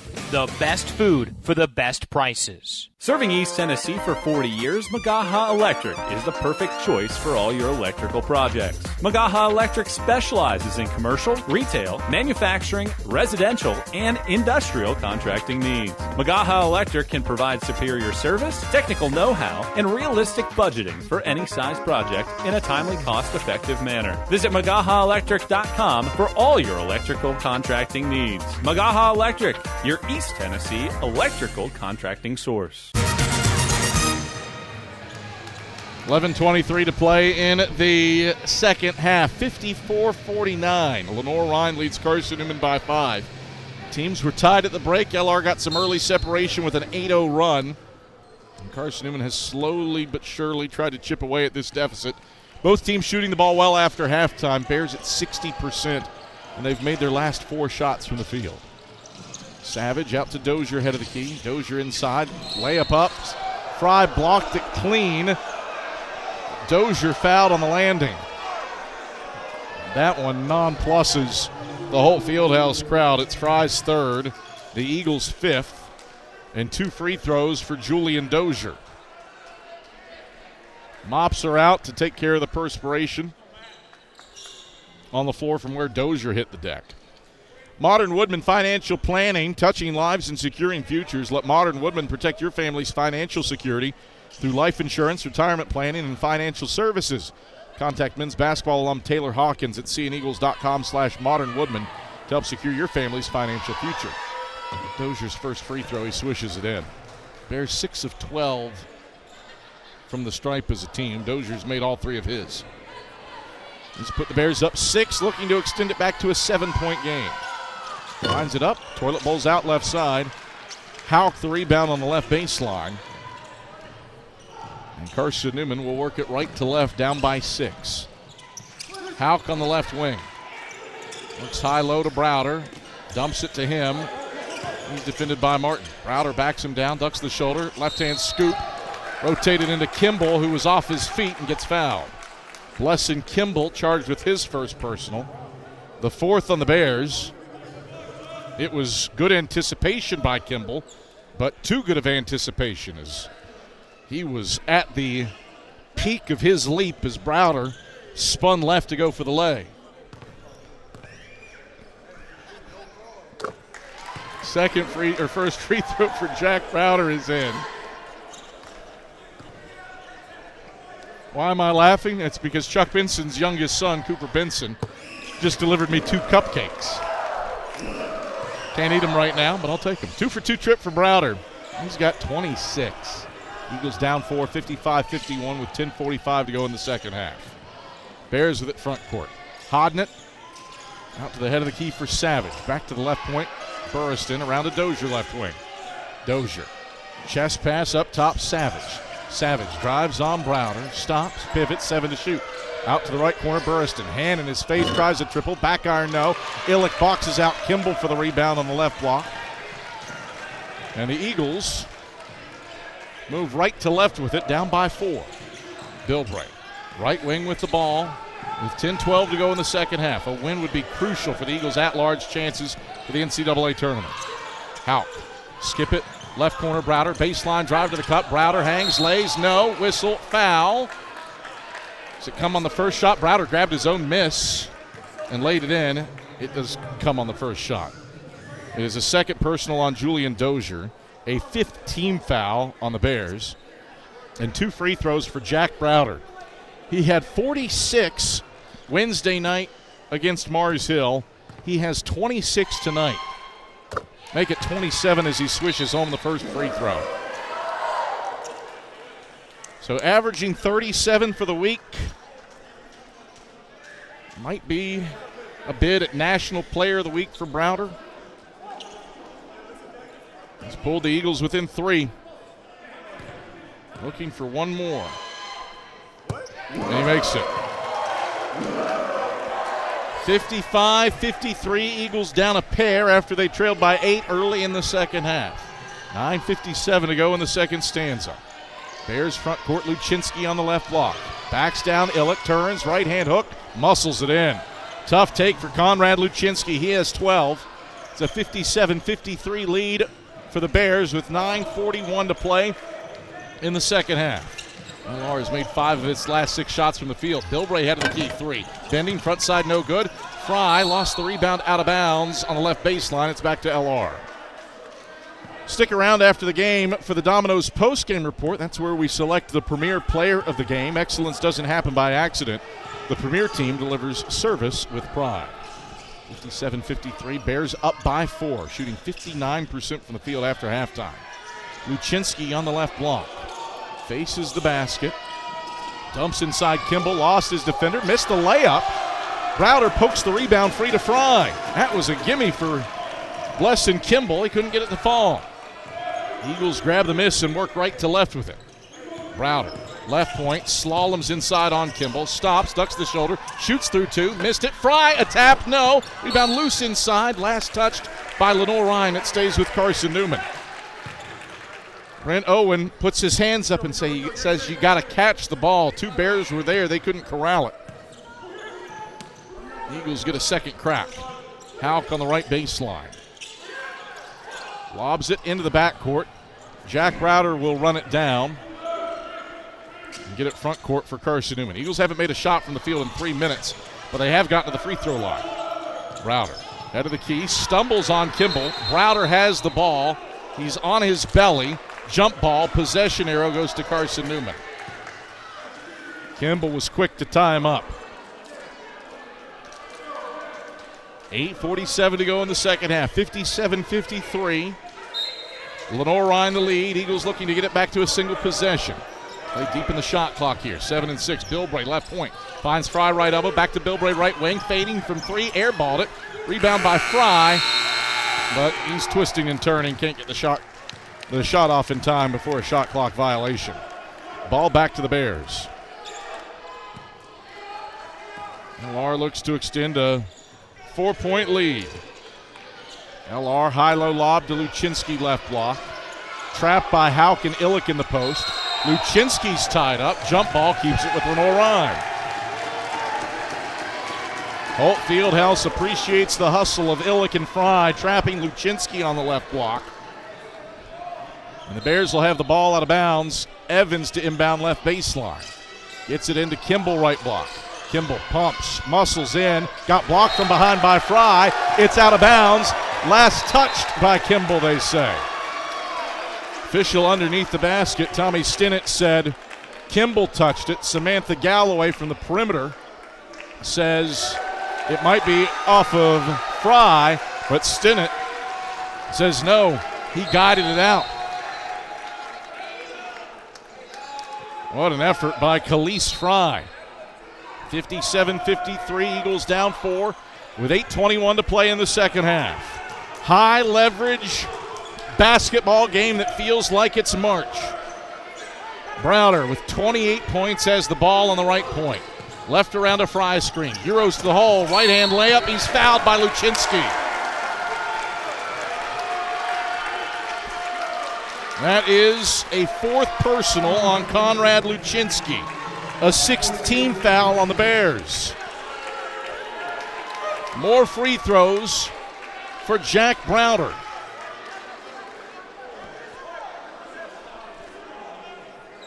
Luczynski will exit. Tyler Burriston, I presume Luczynski will exit. Burriston and Amarion Savage are set to check in. Brent Owen is chatting things over with Luke Payne. He's frustrated as Browder bends the knees. The first free throw swishes in. 29 for Jack Browder. And he's made his last 30 free throws. Eagles are within a triple, in spite of not making a shot from the field in the last 3:48. Browder eyeing a 30-point night for a second straight day, and he does so. Back-to-back 30-point games for Browder for the second time in his career. The last time he did this, he was National Player of the Week. He's pulled the Eagles within 2, 57-55 with 7:58 to go in the second half. Bears front court, Hodnett, left elbow pull-up, swishes in the 15-footer. Back to a 4-point game. 59-55, 7:48 to go in the second half. Browder over the timeline, left side for Carson-Newman. Burriston defends Browder. Browder right around a Fry screen, backs it out to the right wing, now down the right side of the paint, off-balance leaner, he airballed it. Loose ball out of bounds, Hodnett couldn't collect it. It stays with Carson-Newman with 10 to shoot. 7:32 to play in the second half. Lenoir-Rhyne 59, Carson-Newman 55. Bears got up by 8 early in the second half with an 8-0 run. Carson-Newman has slowly but surely chipped away at it. They're down by 4, and we're back after this on the Eagle Sports Network. At InterDigital, we strive to be a leading provider of cutting-edge digital and marketing solutions. At InterDigital, we want to help our clients find success. Our team of technology gurus work together to ensure InterDigital continues to progress forward as technology advances. At InterDigital, we make technology work for you. Visit interdigital.com for IT support, web development, virtual tours, graphic design, internet marketing, mobile app, and film production services. InterDigital, laser focused on your success. We love to cheer for our home teams, like the Eagles. It means more when we're rooting for the people we know. Did you know Tri-Lite is your home team internet provider? We're right here in Jefferson City, serving the people we know with our ultra-fast, ultra-reliable fiber broadband network. And we'd love to serve you. Learn more at trilite.net or by calling 833-847-0824. Go Eagles! 7:32 left in the second half. 59-55, Lenoir-Rhyne leads Carson-Newman. Eagles have chipped away at a deficit and continued to keep things close in spite of missing their last 6 shots from the field and going the last 4:22 of this game without making a bucket. They've gotten to the free throw line some. Got the ball with 10 to shoot on this possession. Inbounds comes to Illick, left wing. Bounces to Browder, fires Fry in the low post. Kick out Hauk, right corner, 3-ball, bullseye! Rylan Hauk strokes the triple. Eagles within 1. 59-58, 7:17 to go in the second half. Second made 3 of the half for the Eagles. Bears onto the offensive end. Dozier, head of the key. Dribbles inside on Fry, leaps, scoop, no. Loose ball, Martin an offensive rebound, takes it back up and draws a foul. Charge this one to Illick, that's his 4th. 6th on the Eagles. 2 free throws for Sam Martin. 59-58, Bears by 1. After Hauk's 3, snapped a 4-minute field goal drought for the Eagles. Martin's first free throw, bending, got the roll. Front iron around the right, caught the back lip of the rim, and then fell down through the strings. 60-58, Bears by 2. One more free throw for Sam Martin.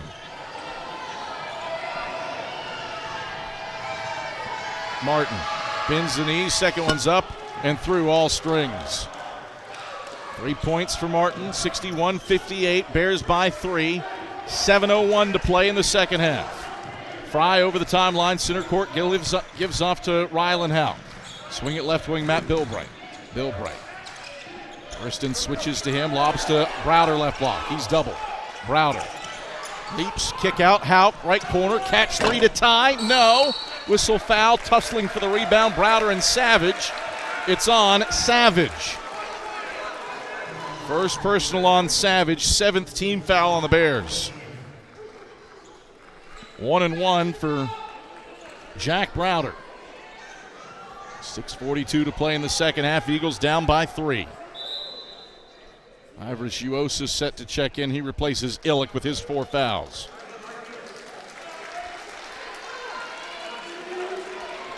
Browder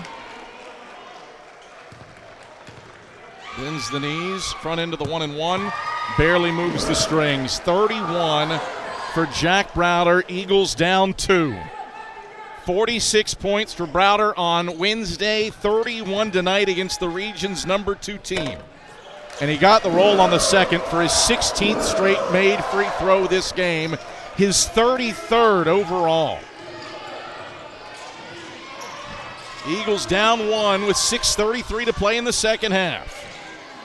Hodnett, loose ball ahead of the key. Houck steals it. Houck one-on-one with Hodnett to the bucket. He's fouled.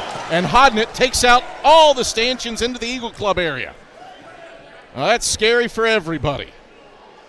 Houck hacked the stanchions, which are a good 10 feet beyond the floor. Hodnett bulldozed them. He's no worse for wear, much to the delight of Holt Fieldhouse.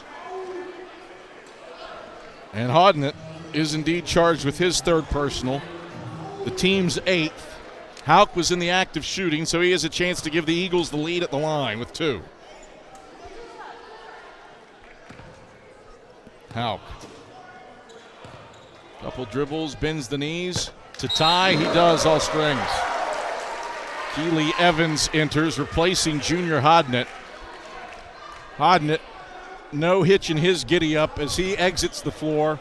That is the power of Flick, when you can go through a stanchion and not limp off. That's all Flick, senior associate AD and athletic trainer for the Bears. Brent Owen, as Houck gives Carson-Newman the lead by making the second. Owen calls for time. And we'll take a break as well. 6:26 to play in the second half. Eagles have their 3rd lead of the day, 62-61. And we're back after this on the Eagles Sports Network. How do you know you're in a community, not just a town? Well, strangers smile as they walk by. They refill your coffee without you asking. And when you ask directions, people offer to walk you there. Communities give more. The way you know when you walk into First Bank that you are in a real community bank. Great products, direct access to your local bankers, and relationships that can last a lifetime. Don't just have an account. Have a community with First Bank. Member FDIC. Hey Eagle fans, check out the Eagle Shop, the official store of the Carson-Newman Eagles. Located in the MSAC Grand Hall, the Eagle Shop has all your Carson-Newman apparel, from brands like Nike, Columbia, and Comfort Colors. The Eagle Shop has all your gifts, gear, and accessories. Can't make it in person? Visit eagleshop.cn.edu. That's eagleshop.cn.edu for all your Carson-Newman clothing needs. 62-61, Carson-Newman has snatched its 3rd lead of the day against Lenoir-Rhyne. And the Eagles have done it by getting to the free throw line a bunch. 20 of 22 at the stripe for the game. Eagles have made all 12 of their foul shots in the second half. And in spite of shooting 33% from the field for the game, compared to LR's 50%, Carson-Newman has a lead, and they've done it on volume. 8 more shots than the Bears. Eagles now look for a stop. LR with it front court. Savage bounces to Dozier at the top of the key. Browder defends him. Dozier. It's Evans right wing. Fry harassing him man-to-man. Evans drives on Fry, gets to the cup. His layup blocked by Fry. Fry comes away with it ahead to Uosis, 3-on-1. Uosis pumps the break, shuffles it out. Houck left wing. Houck drives all the way to the cup. Martin turns that one away. Great wall built by the junior Martin. Bears get the block and bring it front court, down 1. Dozier right of the paint. Kick out Savage, head of the key. Drop it off inside Martin, left block. Martin pivoting around. Shuffles Savage, left point, 3-ball. Thuds on the back iron and falls through. Just Amarion Savage's 7th made 3 of the season. LR Seesaws back in front, 64-62 with 5:32 to play in the second half. The Eagles work the basketball from right to left. Browder dribbles to the right wing, now down the right side of the paint, coasts into Martin, overcooked his shot. Burriston grabs the rebound on the left block, and the Bears move left to right with it. Eagles, one of their last 10 from the field. Down the right side of the paint goes Savage. Twisting on Browder. Kick out Dozier left corner. Dozier wheels inside. Picks up his dribble over the sack logo. Browder stripped him. Those two are tied up. And you got a whistle and a technical foul assessed to Brent Owen, who stormed out on the floor to the 10-foot line on the volleyball court. And when it was assessed a technical, trying to address the situation between Browder and Dozier. So you got a 5th steal of the day for Jack Browder. That's a career high. And now 2 free throws for Jack Browder. Eagles will have the ball out of bounds with 28 on the shot clock from directly in front of my vantage point. Browder's first technical free throw, he swished it. 64-63. Eagles down 1. Browder looking to tie. Got it. He has made 17 free throws for a second straight game. That matches his own school record for free throws made in a game without missing. Pardon me, that was 18. So he's got a new one. 17 of 17 on Wednesday, 18 of 18 tonight to tie it at 64. And the Eagles, with Rylan Houck to inbound and a chance to push Carson-Newman back in front. Bilbray over the timeline, center court, gives off to Houck, left wing, underhand flip, Colin Brown. Fry was shaken up on that last exchange. He's out. Off to Illick, right wing. Illick doesn't have his dribbles, turns and flips to Browder, right wing. Browder leaps, passes Illick, catch 3, right wing. Illick got it! Braden Illick shreds the strings, and the Eagles have their first 3-point lead of the night off of a 5-0 run, 67-64. Illick pass into the right corner. Here's an open 3. It's short. Bilbray got a paw to the rebound, and it's out of bounds. Stays with LR off the miss by Savage. 4:24 to play in the second half. 67-64. High drama here in Holt on Senior Day. Inbounds will come from Burriston. Gets it to Luczynski, left block. And a whistle. What do we have here? Rylan Houck called for a foul well away from the ball. It's 1-1. So that's a second personal on Houck, a 7th team foul on the Eagles. And officials pointing to Luczynski as the guy to take the free throws. 65% on the season. He's 0 for 1 today. Front end is up and through to make it a 2-point game. 67-65, Eagles by a pair.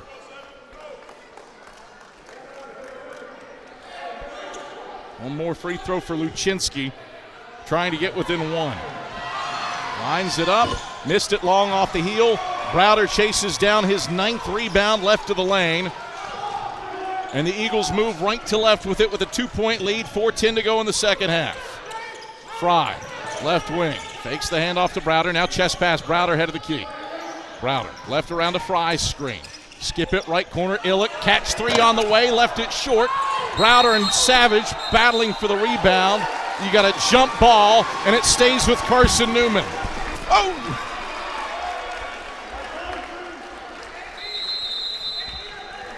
Brent Owen nearly took out our courtside camera. All good here. 3:57 to go in the second half. 67-65. Carson-Newman leads Lenoir-Rhyne. We're back after this on the Eagle Sports Network.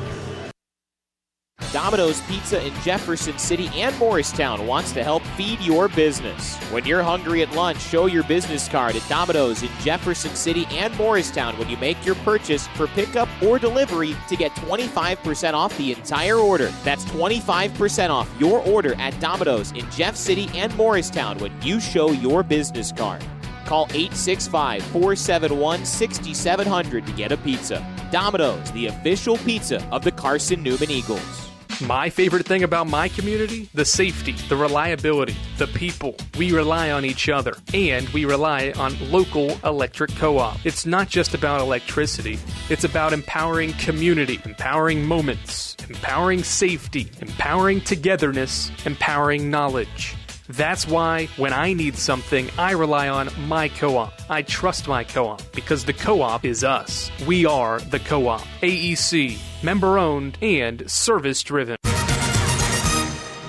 3:57 to go in the second half. 67-65. Carson-Newman leads Lenoir-Rhyne. Bears got up by 8 early in the second half off of an 8-0 run. But Carson-Newman has slowly but surely whittled away at things. And in spite of shooting just 32.8% from the field, Eagles have gotten to the line a ton, where they are 22 of 24 today. That is a difference maker. That coupled with 9 more shots as a whole for the Eagles. Houck to inbound. Loops it into Fry, right wing. Flips back to Browder, right corner. Catch 3 blocked by Luczynski. Fry grabs an offensive rebound. Second chance for the Eagles. Bilbray pass left corner, intercepted by Dozier. Dozier got nicked by Rylan Houck and crumpled to the floor. Houck picks up his third, the team's 8th. Dozier sold that one. 1-1 the other way for the Bears with a chance to tie the game with 3:47 to play in the second half. 1-1 for Julian Dozier, who's 3 of 4 at the line. Bends the knees, the front end is up and through, all strings. 20 for Julian Dozier. He is 4 off his career high that he set at Limestone February 22nd last season. He missed the second one. Evans, an offensive rebound. Second chance for the Bears. They can retake the lead. Evans, right wing. Jab step on Illick, man-to-man. Flips it out to Savage, left point. Savage, between the legs, dribble on Houck. Finds Dozier, head of the key. Inside-out action. Evans, right wing, triple. Bends off front side. Kimball leaps and tips it in from the left block. Bears back in front. 68-67, 3:24 to play in the second half. Carson-Newman works right to left. That was a reverse three-point play for the Bears to take the lead.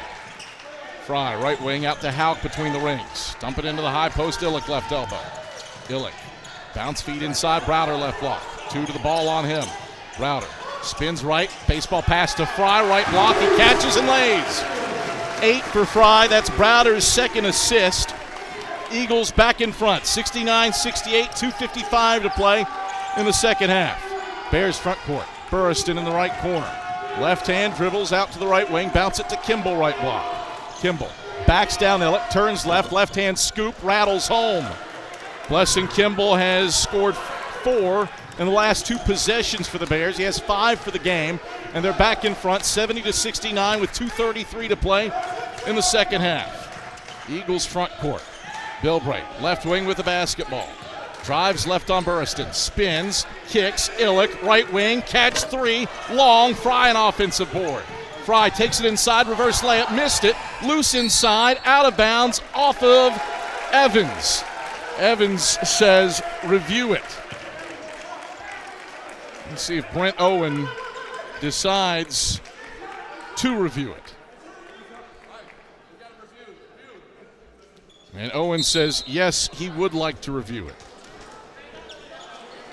So Brent Owen will utilize the timeout to review who touched the ball here. So Luke Payne, Samantha Galloway, Tommy Stinnett head to the monitor to take a gander at the previous play. 70-69, Lenoir-Rhyne leads Carson-Newman in a game that has featured 6 ties and 10 lead changes. The Eagles have led by as many as 3. The Bears got up 8 early in the second half off of an 8-0 run in 70 seconds.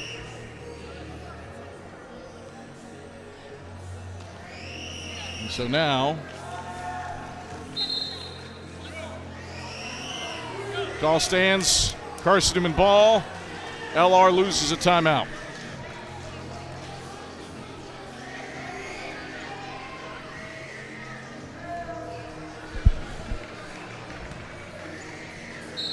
Well, they reset the shot clock to 30, so maybe I misheard. I thought I heard white ball. I believe it's going to be black ball. And so, yeah, it will be Lenoir-Rhyne basketball. So the challenge is successful. That does mean the Bears retain 2 timeouts. So LR basketball with a 1-point lead and 2:15 to go in the second half. Eagles in need of a stop. Dozier over the timeline, middle of the court. Chest pass Burriston, left wing, out to the head of the key, Evans. Swings it to the right wing for Amarion Savage. High post, Evans. Keely Evans flips it out right wing for Savage. 10 to shoot. Savage down the left of the paint. Pulls up. Fry erases it. Loose ball. Fry grabs it. Fry another block. Eagles bring it right to left with 105 seconds left, down 1. Bilbray. Left wing with the ball. Right around an Illick screen. Bilbray behind the back. Pulls from deep. Bilbray! Yes, sir! With 90 seconds left, the Eagles are up 2. 72-70. Bears front court. Dozier Euroing inside. He hangs, hands off Luczynski. There was a deflection. Dozier got it back. Now he lobs to Luczynski. Back to Dozier in the left corner. Slips it Savage left point. Pump fakes. Goes left elbow. Kick out Dozier left corner. 10 to shoot. Dozier lobs to Luczynski left block. Turns. Right hand hook. Got it to go over Illick. 65 seconds left. We are deadlocked at 72. Fry the basketball over the timeline left side. Fry gives to Browder. Who else? 19 to shoot, 52 to play. Browder hacked as he heads into the lane. A hop step into the paint, and he draws a foul on Dozier. 3rd on Dozier. That's the 9th foul on the Bears. And free throws for Jack Browder. Looking to break a 72-72 tie. Pardon me, that was... No, that is LR's 10th foul. Browder bends the knees. The first free throw's up, and he rattles it home. 73-72. Eagles by 1 behind Browder's 35. One more free throw for Jack Browder. Lines it up, knocks it down. 74-72, Eagles by 2, 48.8 seconds left. Bears move the basketball from left to right. Dozier, right wing with the rock. Left around a Luczynski screen. Dozier inside, he stumbles, lays it up, Browder erases it. Hauk tracks down the rebound on the left baseline. Hauk twisting, turning, saves it to Bilbray. Bilbray with a second to get it across the timeline, he does. 6-second difference, shot clock to game clock. Bilbray hits Fry right of the paint. Fry loops it out of bounds into the bench. Just the 7th turnover of the day for Carson-Newman. Fry airmails a pass, and it's back to Lenoir-Rhyne. Shot clock is off with 20.2 seconds left. Illick was there, but he's way too tall to have a prayer at that. 74-72, Eagles by 2, looking for another stop. They have been relentless defensively. 7 blocks, 10 steals. And that's weird to say when LR is shooting 49%. But the Eagles have held the league's highest scoring offense, 19 points below their average. What does LR draw up here? They went for a step back from Amarion Savage against Anderson on Wednesday night. That didn't connect for the win. A 2 ties it, a 3 gives them the lead with 20.2 seconds left. Burriston will inbound from in front of Carson-Newman's bench. Length of the floor to go. Game was tied at 32 at the break. Eagles up 42-40 with 20 seconds left. Inbounds comes to Dozier across the timeline left side, 16 and 15.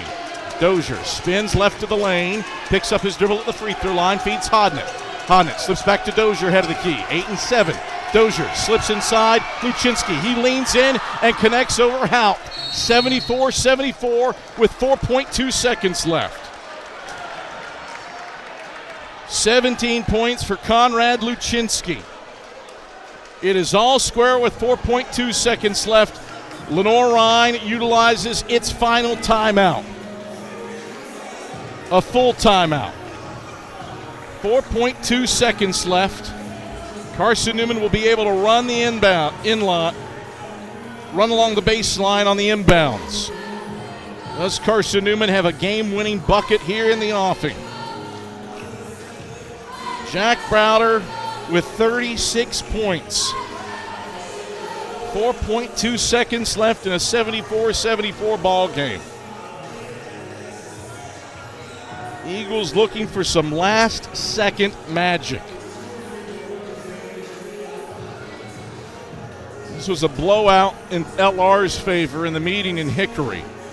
And in this one, the Eagles have done the little things to make up for the fact that they've only shot 33% from the field.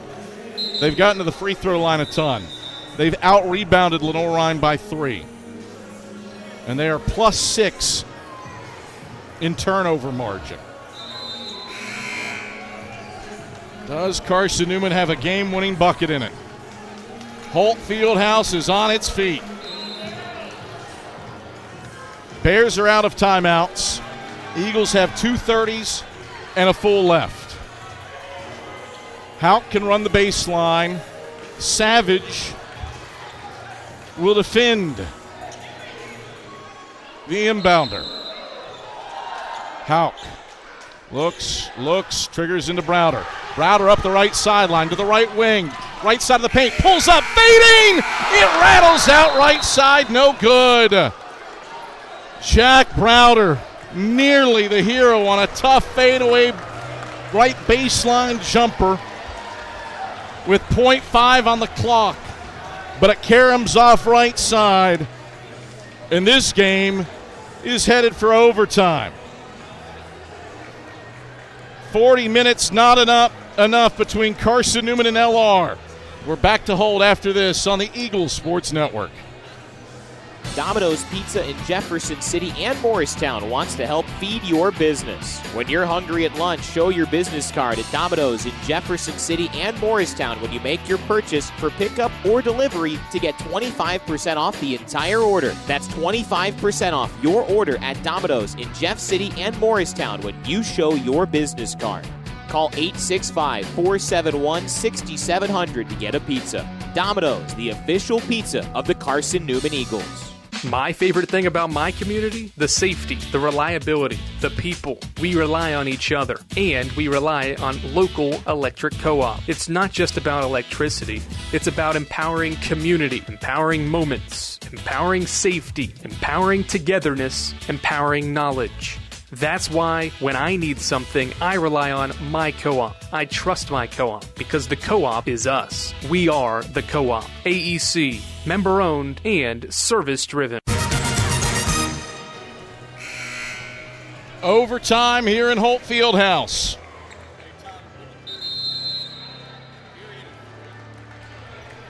Carson-Newman won its only other overtime game this season. That was a 69-60 decision over Tusculum. 5 minutes on the clock. And we head to bonus basketball here in Holt after Conrad Luczynski tied the game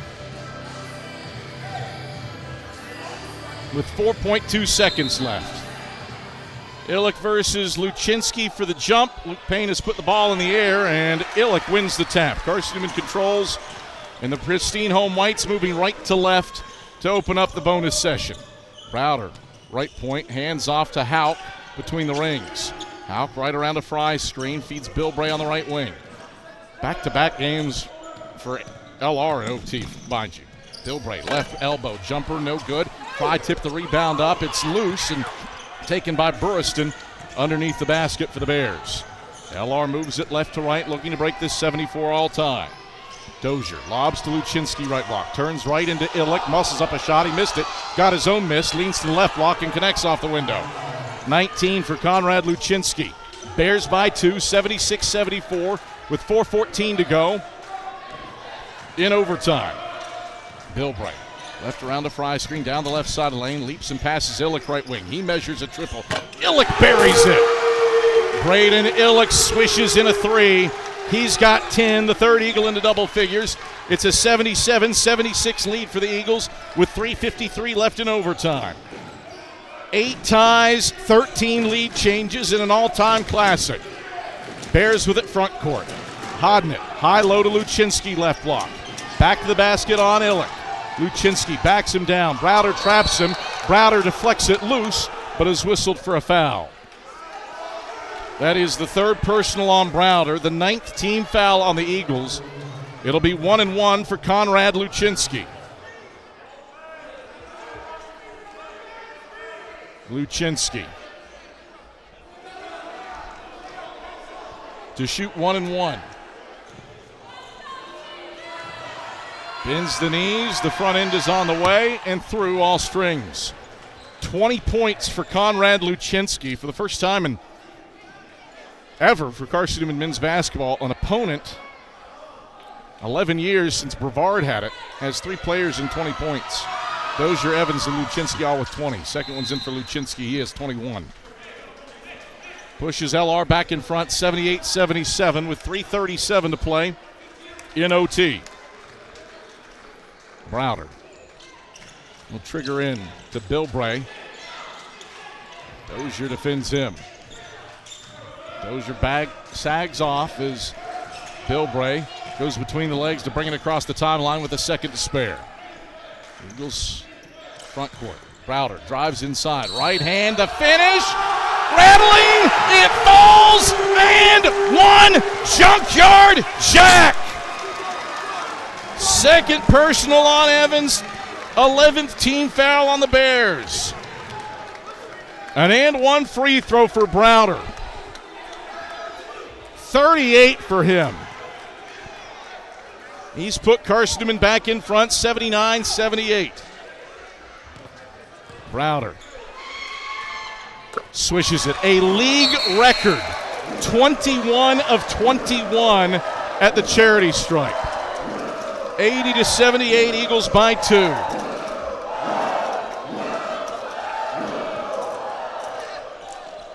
Dozier will bring the ball across the timeline for the Bears and get it to Hodnett on the right wing. Drops it off Luczynski, right block. Luczynski turns right on Illick, lays it up. Shot blocked, but a whistle and a foul. This might be it for Illick. It is. That's 5 on Illick.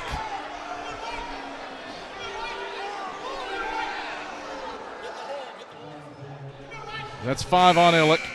10th on the Eagles. And 2 free throws here for Conrad Luczynski. Chuck Benson gets to take 20 seconds to sub in. And the Eagles will bring in Ivoris Uosis. So Illick fouls out in 40 minutes. 4 of 8 from the field and 2 of 5 from beyond the arc with 10 points. And Luczynski's at the line to shoot 2. Luczynski, 21 points for the big 7'2" junior center out of Bartlett, Illinois. And his first free throw swishes in. He's 4 of 7 at the line. Ivoris Uosis exits. Colin Brown enters for Carson-Newman. Luczynski looks to level it at the line. Missed it off the back iron. Rebound loose. Luczynski and Browder are tied up. It's a jump ball, and it stays with LR. That'll go down as Luczynski's 10th board. He's got a double-double. 3:03 to play in overtime. 80-79, Eagles the lead. Evans will inbound right baseline. Nope, not Evans. Hodnett. Hodnett triggers into Luczynski. Fry defends him. Out to Dozier, head of the key. Dozier, jab, step, right foot, left around an Evans screen. 13 to shoot. Into the left wing for Hodnett. Hodnett spins left side of the lane, pulls up, 15-footer over Hauk. Missed it. Luczynski an offensive rebound. Rotates right on Fry, gets it to Evans, left block. Evans fading away. He's blocked by Browder. Fry and Browder collide for the rebound. Browder had it. You got a whistle. It's LR ball.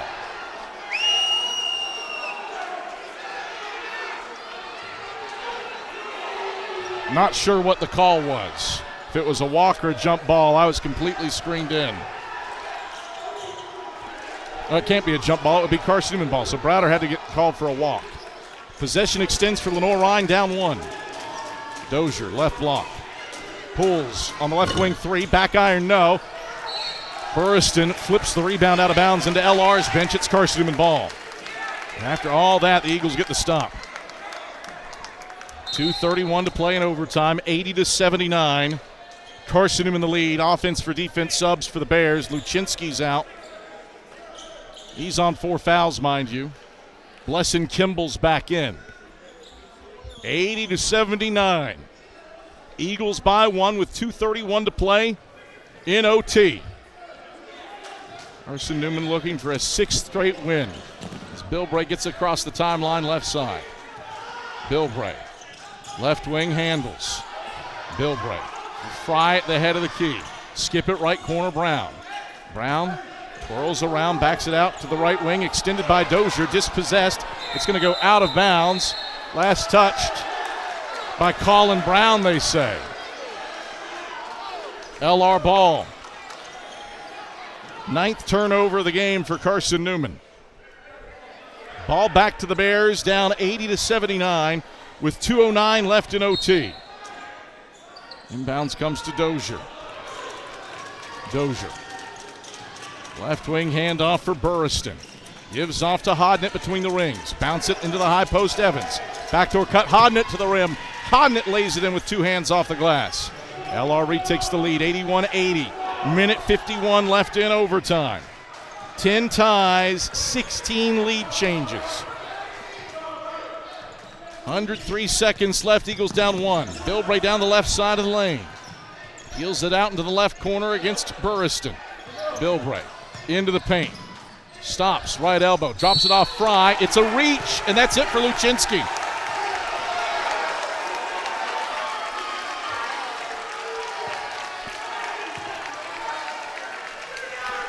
Conrad Luczynski has fouled out. That's his 5th, the team's 12th.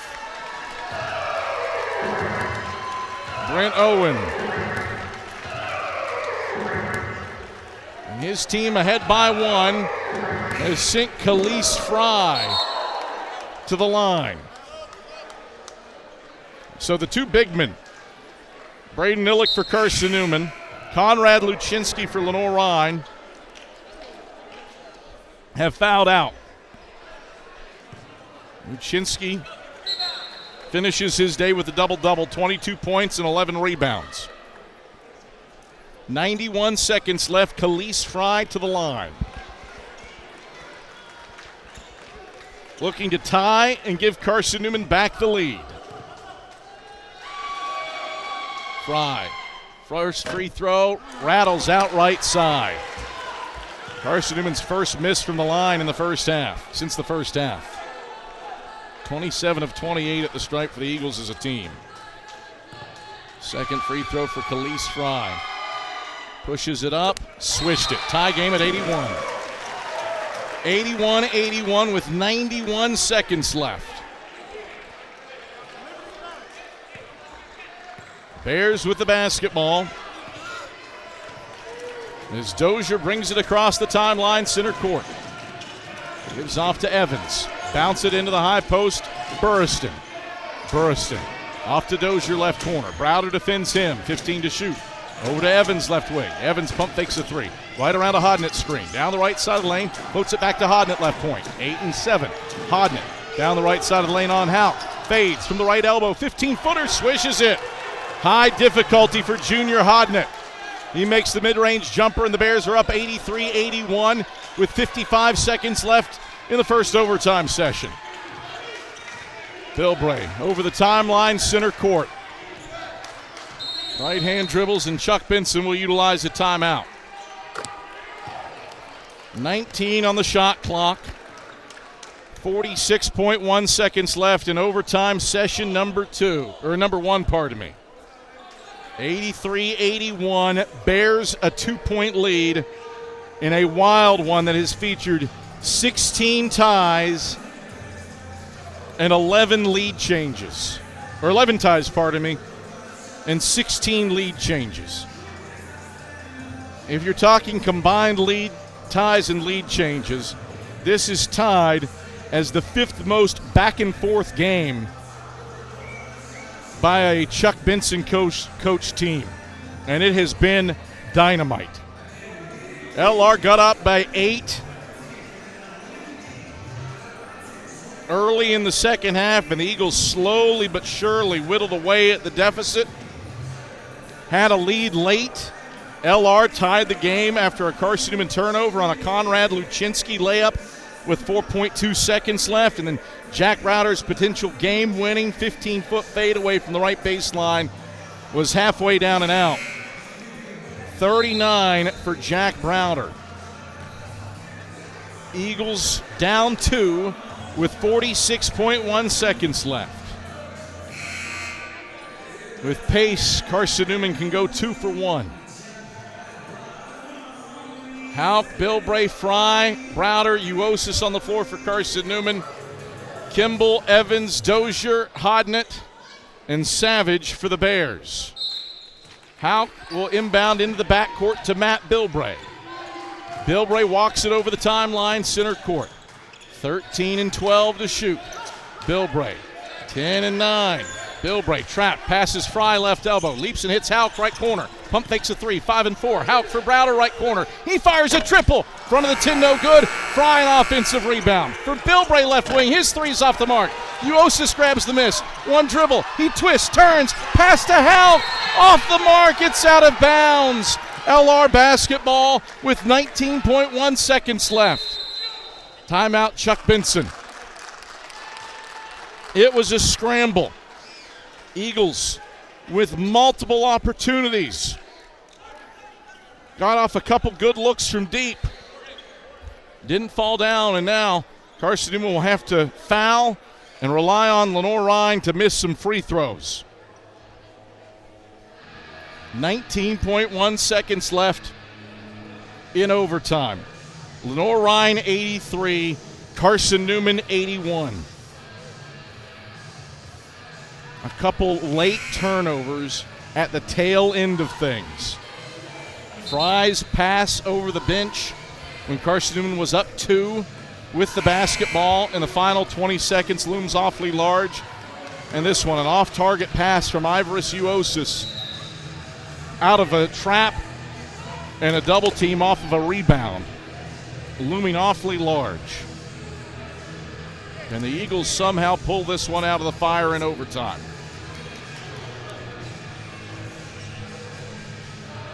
Junior Hodnett will inbound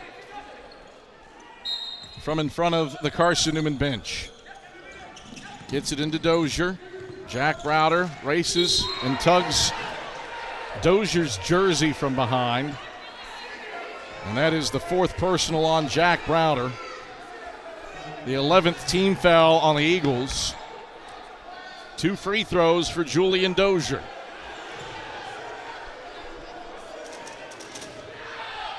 Brent Owen is pleading his case for a flagrant on Jack.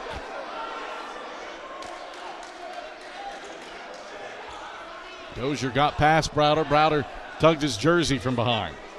2 free throws for Julian Dozier. 83% at the line. He's 4 of 6 today. looking to make it a 2-possession game with 15.5 to go. He makes it a 3-point game by making the first. 84-81, Bears by 3. Second free throw for Dozier to get it up by 4. He does. 15.5 to go in the overtime. 85-81, Lenoir-Rhyne the lead. Carson-Newman and Browder will inbound. Evans will defend it. The inbounder triggers into Khalees Fry. Fry for Bilbray. Eagles got to hurry. Bilbray over the timeline with 12 seconds to go. Bilbray, right wing, NBA range 3. Front iron, no. Long rebound grabbed by Dozier. Browder will reach and foul him. That's it for Jack. That's his 5th. Team's 12th. And LR will get 2 more free throws here with 6.3 seconds left in overtime. Up by 4. Jack Browder exits on senior day, 39 points. Dozier's first free throw is through, all strings. 86-81, Lenoir-Rhyne up. One more free throw for Julian Dozier. He sinks it. He has matched his career high of 24. Inbounds comes to Matt Bilbray, up to Ivers Uosis in the right corner. He tries a triple. It's off the mark to the right, and that's it. Lenoir-Rhyne wins in overtime, 87-81 in an instant classic. 11 ties, 16 lead changes, but for Carson-Newman, the Eagles will play the what-if game with those 2 late turnovers, one at the end of regulation, one at the end of overtime.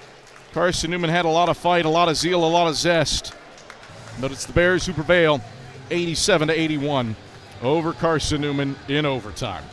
Domino's postgame report heads your way when we come back after this on the Eagle Sports Network.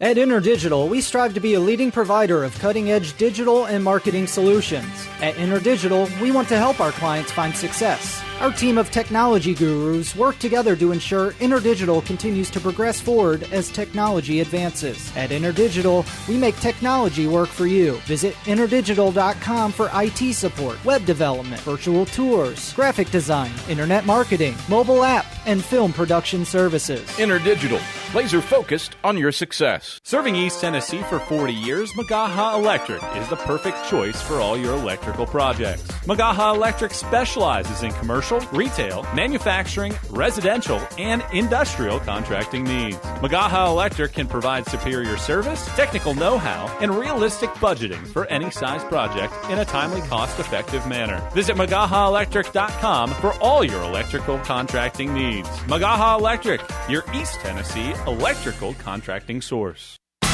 Grab a slice. Our coverage of CN Hoops continues with the Domino's postgame report on the Eagle Sports Network. Hey Eagle fans, check out the Eagle Shop, the official store of the Carson-Newman Eagles. Located in the MSAC Grand Hall, the Eagle Shop has all your Carson-Newman apparel from brands like Nike, Columbia, and Comfort Colors. The Eagle Shop has all your gifts, gear, and accessories. Can't make it in person? Visit eagleshop.cn.edu. That's eagleshop.cn.edu for all your Carson-Newman clothing needs. Domino's Pizza in Jefferson City has deals for Carson-Newman students. Bring in your valid student ID when you order for pickup or delivery, and Domino's in Jefferson City will give you a steaming hot large one-topping pizza for $4.99. That's a large one-topping pizza for Carson-Newman students for $4.99 at Domino's in Jeff City. Call 865-471-6700 to order. That's 865-471-6700. Domino's, the official pizza of the Carson-Newman Eagles.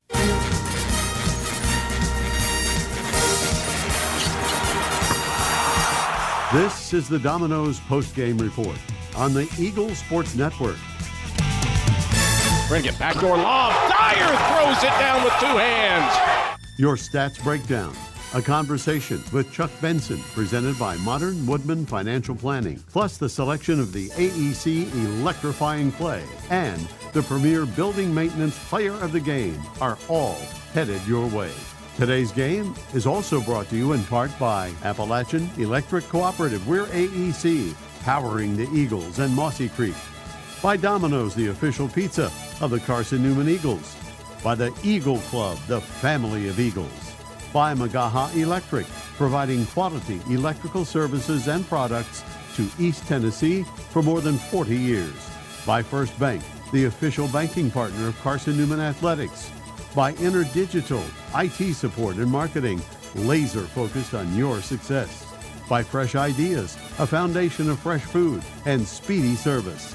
By Lisa's Country Kitchen, the best food for the best prices. By Food City, value every day. By Premier Building Maintenance, delivering service with pride. By Trilight, dream big with gig. By Modern Woodman Financial Planning, touching lives and securing futures. By the Mossy Creek Roasting Company, family owned and operated, coffee fueling the Burt Tarr Stadium press box. And by the Eagle Shop, the official store of the Carson-Newman Eagles. Let's head back to the arena and the voice of the Eagles, Adam Cavalier. Oh, it was a dandy here in Holt Fieldhouse on Senior Day, but Carson-Newman falls to Lenoir-Rhyne in overtime, 87-81. 11 ties, 16 lead changes, but unfortunately for Carson-Newman,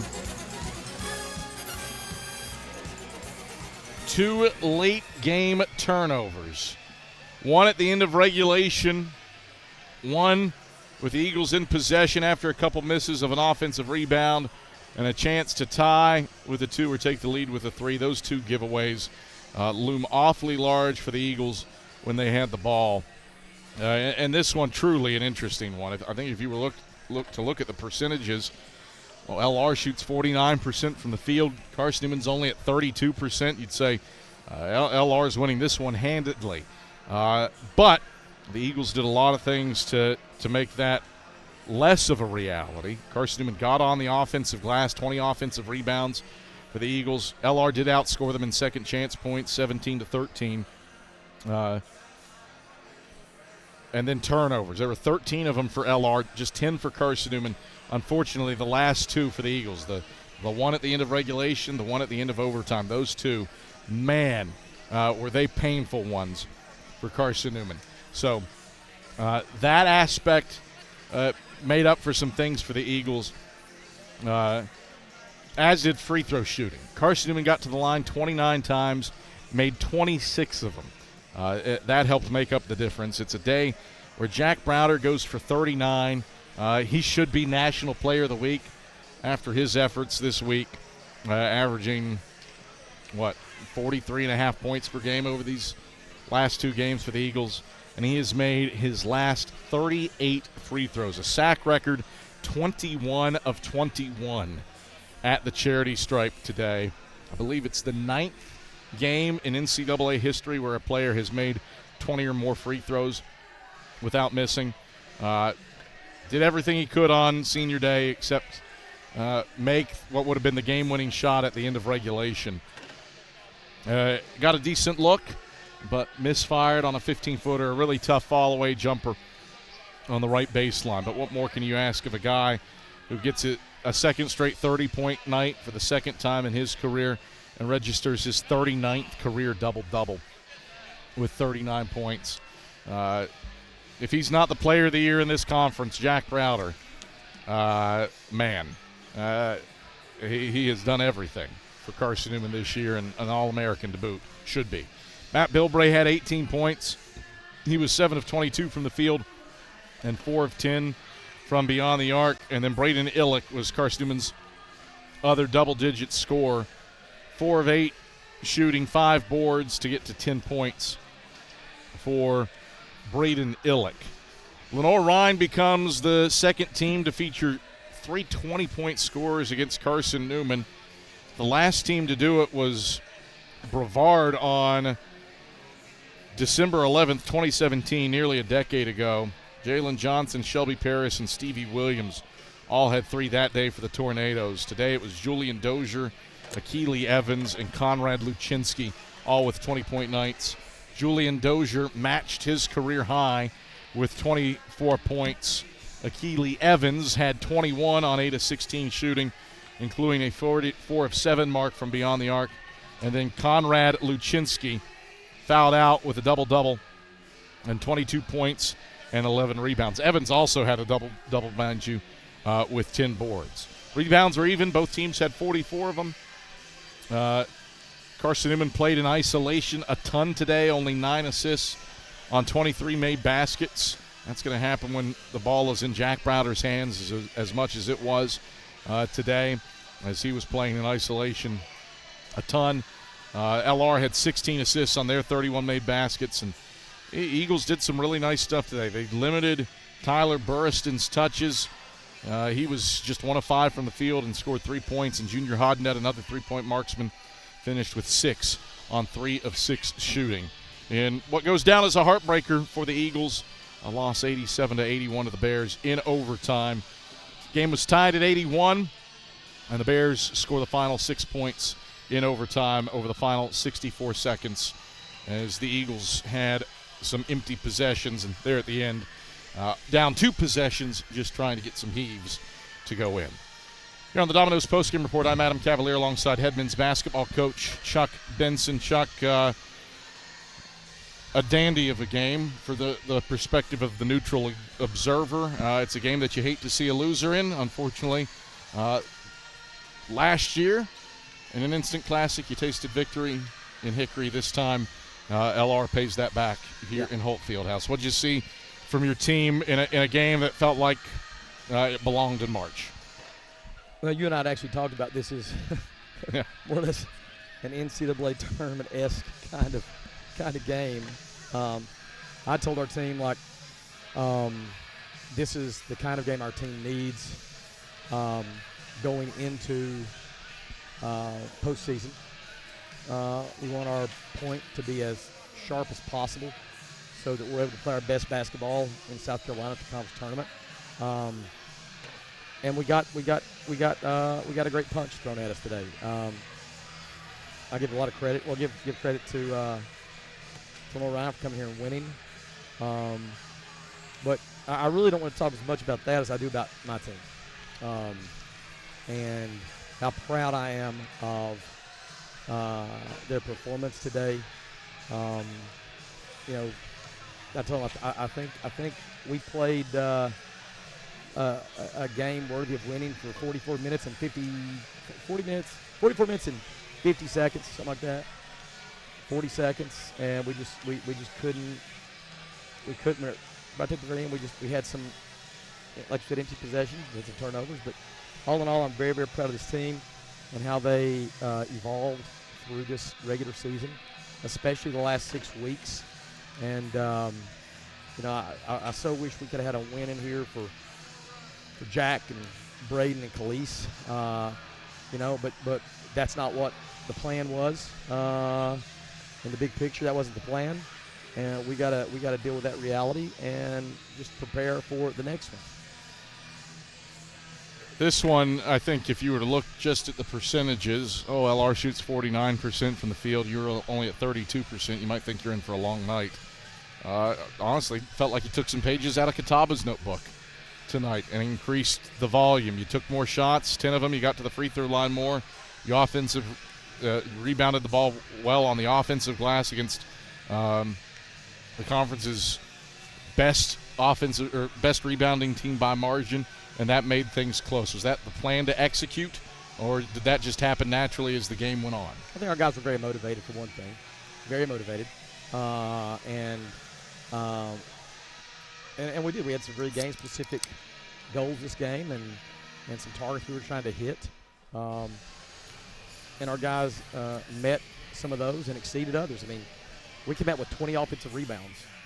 Khalees Fry had 7 himself. So that's what generated the extra possessions. You attach on that 10 steals, which we had, and that gave us more shot opportunities. We weren't efficient today, but I mean they are. You see it, Kevin. They're a big, long, athletic team, and they make it tough. Despite that, I mean, Jack had another stellar performance. Bill Bray, I loved his aggression, and we'll have to have that in the tournament and next year for sure. But we struggled to score some points in an efficient manner, but that's okay. I saw a lot of good things today, and saw things that I know if we can continue to do those things in South Carolina, I think it'll give us the best chance to win. Let's talk about Jack Browder on his senior day. What more can you say? 39 points. He should be National Player of the Week this week. I don't know what else has happened in Division II college basketball, but it's hard to imagine anybody else averaging 44 points over these last two games. Got to the free throw line a ton and breaks the sack record for most free throws made in a game without missing. 21 of 21 in this one. What did you see from your senior, who also, by the way, passed Steve Adams for fourth on Carson-Newman's all-time scoring list, and the best two-way player in the South Atlantic Conference, Laquan Choice, for fourth in league's history? Well, I mean, if you'd have told me that Jack goes for 46 and 39 the last week of the season, I wouldn't have been shocked because I know he's capable, and yet he takes so much heat and attention from other teams that it's almost impossible to count him doing that, but he just does it. I'm going to say we've probably talked more about Jack Browder this season than any guys that have played here. And we've had some great ones, Cab. You know that. We've had some great ones. But as you said, he's one of one. True student athlete, true representative of this institution, and an example of sacrifice and loyalty to stay here when he had countless opportunities to leave. But he stayed here. I will personally be forever grateful and indebted to him for that. And he will, he will inevitably leave here and go on to do great things away from Carson-Newman. But, I just hope the people, the fans that have been so consistent over the years, I hope they recognize here's another example of just an outstanding student athlete. And I hope they recognize Jack's completeness as a student athlete. And let's talk his greatness as a competitor.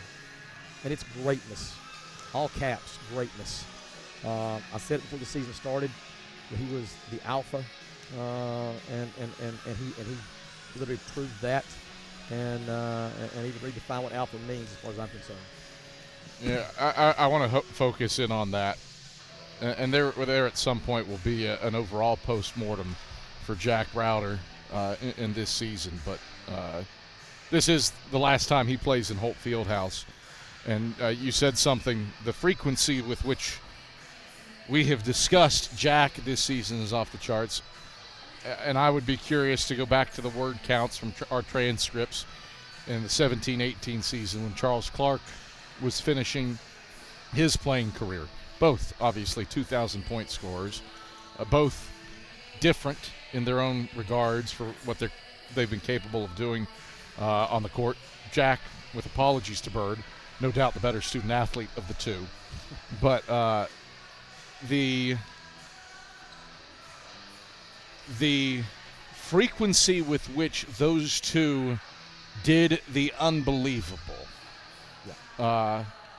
makes what is an incredible performance for somebody else spoils you into thinking it's routine when in reality it's not. No, absolutely not. That's the reason I just hope people realize what they've witnessed.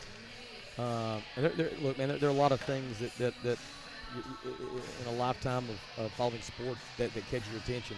As you said, like Jack Browder made the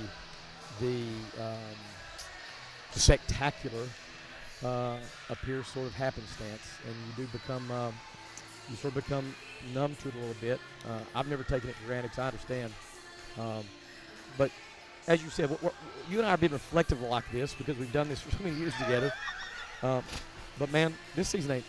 No, it's not over. This regular season's over, and this season in Holt is over, and our fans have to watch a team evolve into something very, very, very, very much different, maybe than where we started, especially the last 6 weeks. So we're sort of saying goodbye to the regular season, but our team is just talking there in this post game. Our team is wounded right now, hurt from this loss, but we definitely want to go to South Carolina with intent of winning and advancing. That's the objective, and I like where we are in terms of our mental and our physical at this point. Turn your attention to the tournament. I believe, if my math is correct, you will be the 5 seed and taking on Lincoln Memorial at 5 p.m. on Thursday next week. You alluded to it. How do you utilize this for quality in Rock Hill? Yeah. Well, I made the comment that we need this kind of game to sharpen our point. And so we got what we wanted, man. We had a true test. I do think our point is sharp. We will prepare. Nothing really different, but we will prepare like we always do, with great pride and intention. We'll have some time to sort of get feeling good physically, but we will go with our typical processes in preparation, and we'll go in there with great confidence. I've really been impressed with our guys' ability to lock in and get themselves ready for games, and I've liked how we've evolved. Like, you think about it, we had a lot of new guys playing this year, and to get them to the point where they understand the standard, the expectation for our preparation, and the value that brings is a testament to them and their commitment to our program and our ways. We've talked about Jack as a senior, but we can't finish without mentioning Khalees and Braden. Jack obviously looms large for a 4-year player, but what Braden and Khalees have added these last 2 years, I don't know that you make an NCAA tournament last year without Braden, and I don't know that you're in position to compete for a spot in the regional without those two this year. Well, here's the truth. We don't make the NCAA tournament last year without Braden. Braden was sort of like the catalyst for everything else that happened for Trey and John and Nick and Jack. So I'll always be grateful to Braden for allowing this to happen. I've really enjoyed Braden on a personal level as we got to know each other more, and just his personality, his way, his positivity. It makes the days enjoyable. He's just sort of an optimistic, positive guy. I don't think he came into us like that a couple years ago. Maybe related to basketball in particular, but I think he's in great headspace to wrap up the regular season from both a basketball standpoint and from a personality, just relational standpoint. He's in a great place. I've really appreciated his leadership and just his consistency. It's difficult, man. Like, this year in particular was really difficult to sort of take on a greater load. But I thought as the season has unwound, he's done more of that, and his shot making, especially the last 6 weeks, has been huge for our team.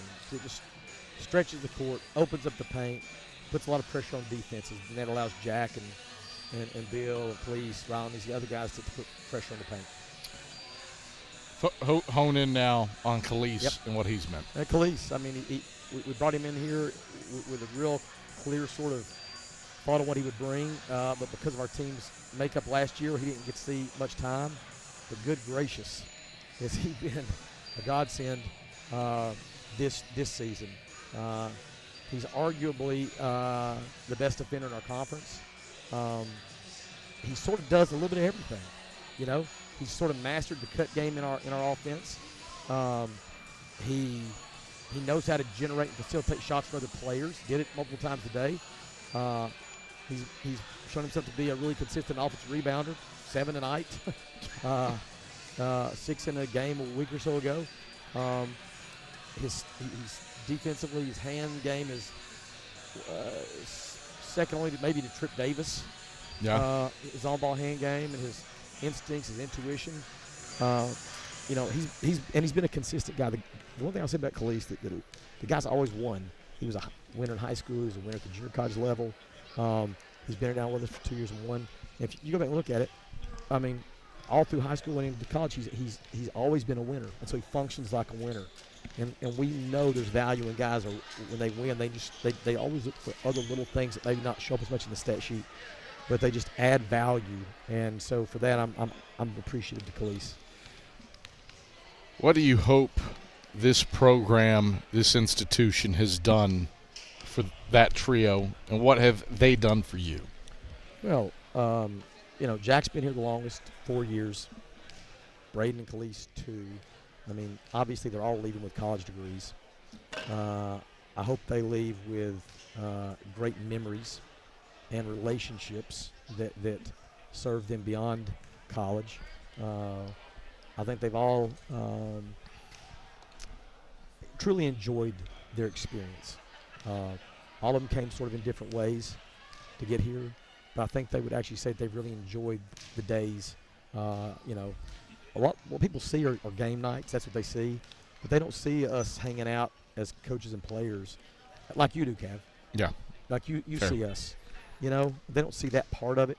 And I know from past teams when we get together, very rarely do we talk about games, but there's always stories to be told about something that happened in my office, or something that happened on the bus, or something that happened at a hotel, or something that happened in the locker room, or y'all remember this or that or the other, And so these memories and the good times, I think, have been real.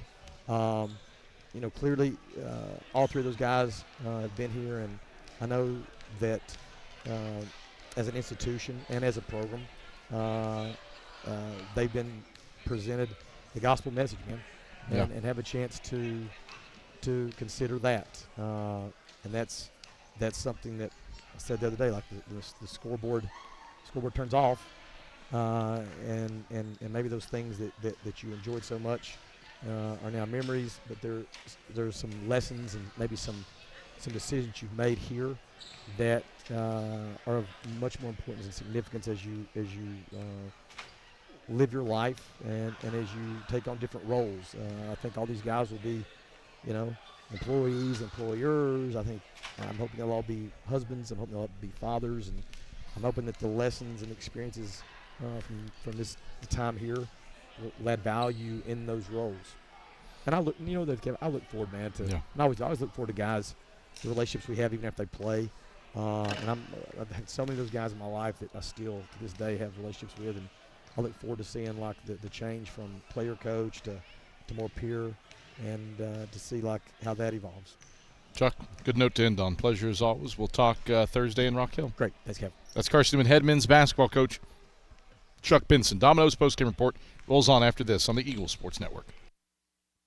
How do you know you're in a community, not just a town? Well, strangers smile as they walk by. They refill your coffee without you asking. And when you ask directions, people offer to walk you there. Communities give more.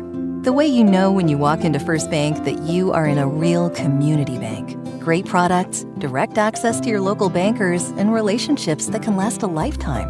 Don't just have an account. Have a community with First Bank. Member FDIC. Dorm food got you down? Need a home-cooked meal? Then Lisa's Country Kitchen is for you. Lisa's Country Kitchen has been feeding Carson-Newman students for 15 years. Lisa's has a family-friendly atmosphere all day long. From the morning with her $2.99 breakfast specials to dinner with Lisa's fresh, never-frozen steaks. Carson-Newman students get a 10% discount with their student ID.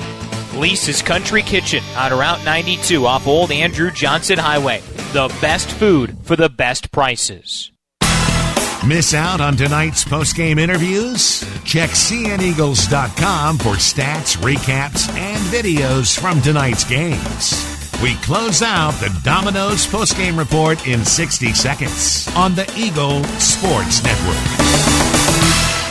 This is Carson-Newman men's basketball alum Taylor Hawkins. I want to help your family secure its financial future. I'm with Modern Woodman Financial Planning, where we touch lives and secure futures. Let Modern Woodman protect your family's financial security through life insurance, retirement planning, and financial services. You can contact me, Taylor Hawkins, at cneagles.com/Modern Woodman. That's cneagles.com/Modern Woodman. Help secure your family's financial future through Modern Woodman Financial Planning.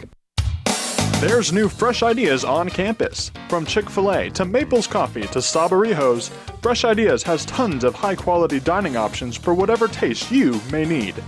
Sabarijos is open Monday through Friday for lunch and dinner in the Health Sciences Building.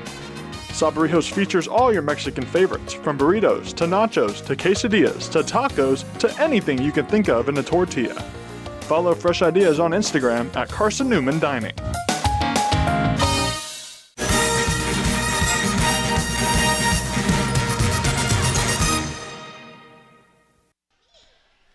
All right, back on the Domino's postgame report as Carson-Newman falls in overtime to Lenoir-Rhyne 87-81. I'm Adam Cavalier, joined by one of Carson-Newman's three seniors, Braden Illick. Braden, first, let's focus on the immediate, this game. You played in one of these last year in Hickory, found yourselves on the winning side of that one. This one, just as much of a classic as that one was. Unfortunately, this time it's a loss. How do you dissect and diagnose a game where you had some positions to win but ultimately end up coming up just short? I mean, that's probably what hurts a little more, losing a game like this, because we know we had positions to win the game. We put ourselves in a position to win the game, but we just make little tiny mistakes that come back and bite you like that, and those hurt. Let's focus on things writ larger and about you here at Carson-Newman. Two-year player, came in from ETSU. Chuck Benson said it, don't make an NCAA tournament last year without you, and I would argue the same is true this year. Carson-Newman's not in position for an at-large spot in the NCAA tournament without you. What have you valued about your time here on the banks of Mossy Creek? Hey, I love it here, man. I'm glad I came here. CB told me when he was recruiting me when I was in the transfer portal that he had big trust in me. He had confidence in me, and he ultimately, I started believing in myself. So I just love it here. I'm so thankful that I came to this place. How has it made your life different? I mean, just walking in every day, I just feel something just being here, like something different every day. And again, CB just instilled confidence in me, and now I have confidence in myself, and I'm playing like it, and I just really enjoy it. This is a place that obviously has transformed you. This is not it by any stretch of the imagination. You're playing in the SAC tournament next week, hopefully the NCAA tournament. Beyond that, how do you close a career, a season on a quality note? Hey, just try to go win a ring. Try to go win it, right? That'd be great. Yeah, I would accept that as well, yes. Yeah, but trying to win a ring, just trying to make it to the national tournament too, and just go win the whole thing, actually. Yeah, might as well. If you're going to do it, if you're going to keep playing, you might as well keep playing all the way to the finish. How does a game like this, a high level, this game felt like it belonged to the month of March. Yeah. How can a game like this help you to those ends? Oh, it's great, because I think it's just an inside look of what it's going to be like in March, like you said. It's great to go ahead and play a quality opponent like LR is, and going to get that under our belt and learn from the mistakes that we had and just move forward. All right, Braden, thanks for the time. Thank you. We'll hopefully chat in Rock Hill. Yes, sir. That is senior forward Braden Illick here on the Domino's postgame report. We'll get Khalees Fry to the microphone next. Before we finish with Jack Browder here on the Domino's postgame report, we'll take you around some scores from the Carson-Newman athletic family. Carson-Newman softball, 3 wins on the day, beat Lincoln 5-4 on a walk-off sacrifice bunt in the middle game of the day. And then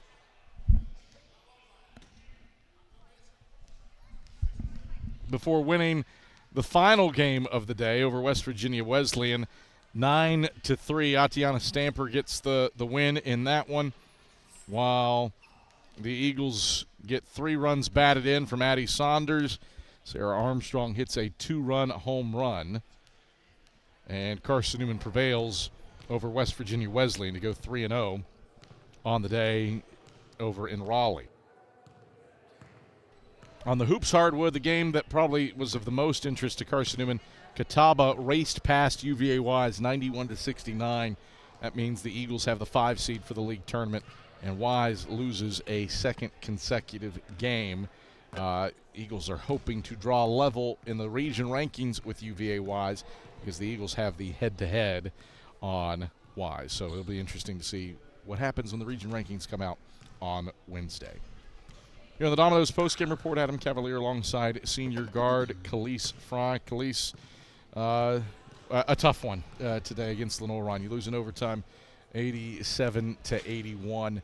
A game that was back and forth. 11 ties, 16 lead changes. How did this team maintain poise? A team in LR that features a 7'2" guy in Conrad Luczynski's that makes scoring tough around the rim. How did you maintain poise to keep step for step when scoring from the field was difficult today?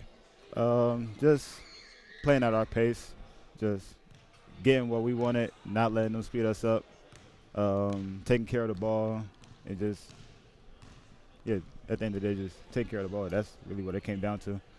This is a game that you impacted massively defensively. 3 blocks. You were only credited with 1 steal, but I'd say of the 10 steals that Carson-Newman had, at least 6 of them were off of deflections that you created. Yes, sir. 7 offensive rebounds. How have you feel like you have blossomed, especially over the last month of this season, into somebody who probably should be seriously considered for the league's Defensive Player of the Year? Just knowing that coaches got trust in me. They trust my defensive ability. They trust my decisions. So I try to take full advantage of it and just do what they expect me to do. 2-year player.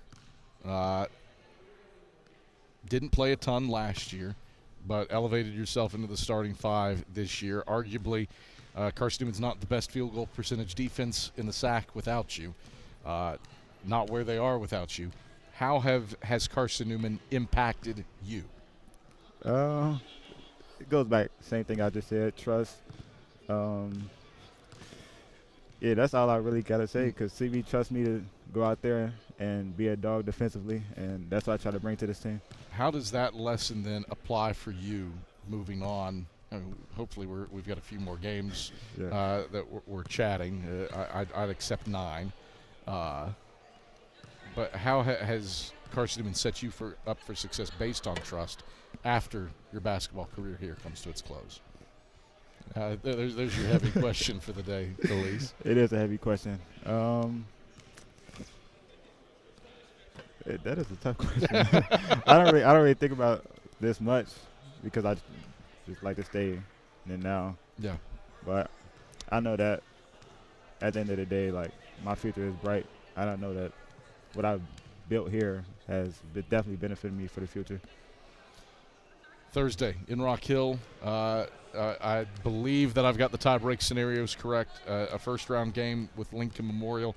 How does this one, this crazy back-and-forth March-like game, help prepare you for next week at the Rock Hill Sports and Events Center? Put us in a good place. A high-level team like them is definitely give us an edge and showed us what March is going to be like. And just taking full advantage of that, we know that we can play with any team in the conference, any team in the region, and hopefully get the dub. All right, Khalees, thanks for the time. We'll talk next week. Thank you. That is senior guard Khalees Fry. Jack Browder will come to the microphone next, and we'll tell you about the other scores from the SAC today. Carson-Newman's opponent, Lincoln Memorial, absolutely hammered Newberry. Rail Splitters white hot from the field in a 108-66 beatdown of the Wolves. 6 players finish in double figures. LMU shoots 69% from the field and goes 16 of 24 from beyond the arc in carving past Newberry. Armand Girard had 19 points to lead all scorers. Jaden Spearman 5 of 7 from beyond the arc as LMU picks up a 42-point win over Newberry to head into the South Atlantic Conference Tournament.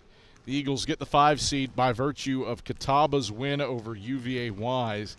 Indians thunder past the Cavs 91-69. Ibra Affey, 20 points on 9 of 14 shooting. He also grabbed 7 rebounds.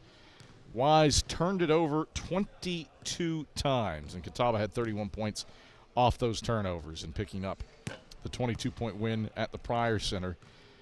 Wingate staves off a late Mars Hill rally. KT Carter's Lions come up short at the end, 72-70 at the hands of the Bulldogs. Kendall Campbell goes for 19 for Wingate. Jaheim Taylor leads the Lions with 22.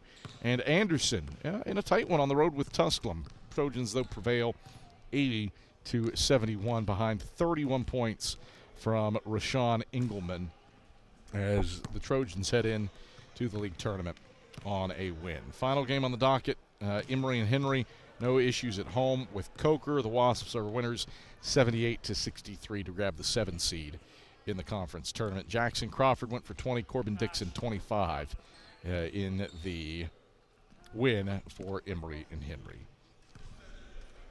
Here on the Domino's postgame report, Adam Cavalier alongside our premier player of the game, Jack Browder. Jack, I know you would trade the 39 points for a win in a heartbeat. This game, though, felt like it belonged in March. How do you sum up this team's performance to stay step for step with the number 2 team in the region, and just really 2 slip-ups end up looming large in this one? Yeah, I mean, I think us as a collective, I think we came in confident and trusting the game plan, and I really think that we actually put together, honestly, probably our best game of the year. I would say, just maybe not shooting wise, but that stuff's not controllable. In terms of controllable things, I really think we put together one of the best games of the year so far, and that's great because it's late February, so we're putting together good quality games right when we need to be. So credit to LR. Obviously, they're really good, and that was probably one of the best games in Holt in my career, I would say, in terms of just I don't know, just everything about it probably. I think we put together a pretty good game right there, but just couldn't couple plays. That's what good teams do. They made a couple more plays than us. You bring up one of the best games in Holt in your tenure. 27 lead ties and lead changes, tied for the 5th most in a game, coached by Chuck Benson, and just the second one of those games played at home. Wise, when you were a freshman, is number 2 on that list for the record. That game had 6 ties and 26 lead changes, but it was in December. It was a close game. This one had a lot more implications. Yeah, this one was a touch more high leverage than that random December game against UVA Wise. This was a physical one. A lot of, you did what you do. You drive, and some shots fell, some shots didn't, but you got to the line a ton. 3rd all-time in NCAA Division II history for free throws attempted without a miss. A new league record, 21 of 21 at the stripe. Also a school record. The game after, you set the original school record, going 17 for 17, a record that had stood for 59 years. What dictated that style today, taking it into the teeth of a Bear defense that Conrad Luczynski, big old boy, Blessing Kimball, big old boy, Sam Martin, big old boy. Yep.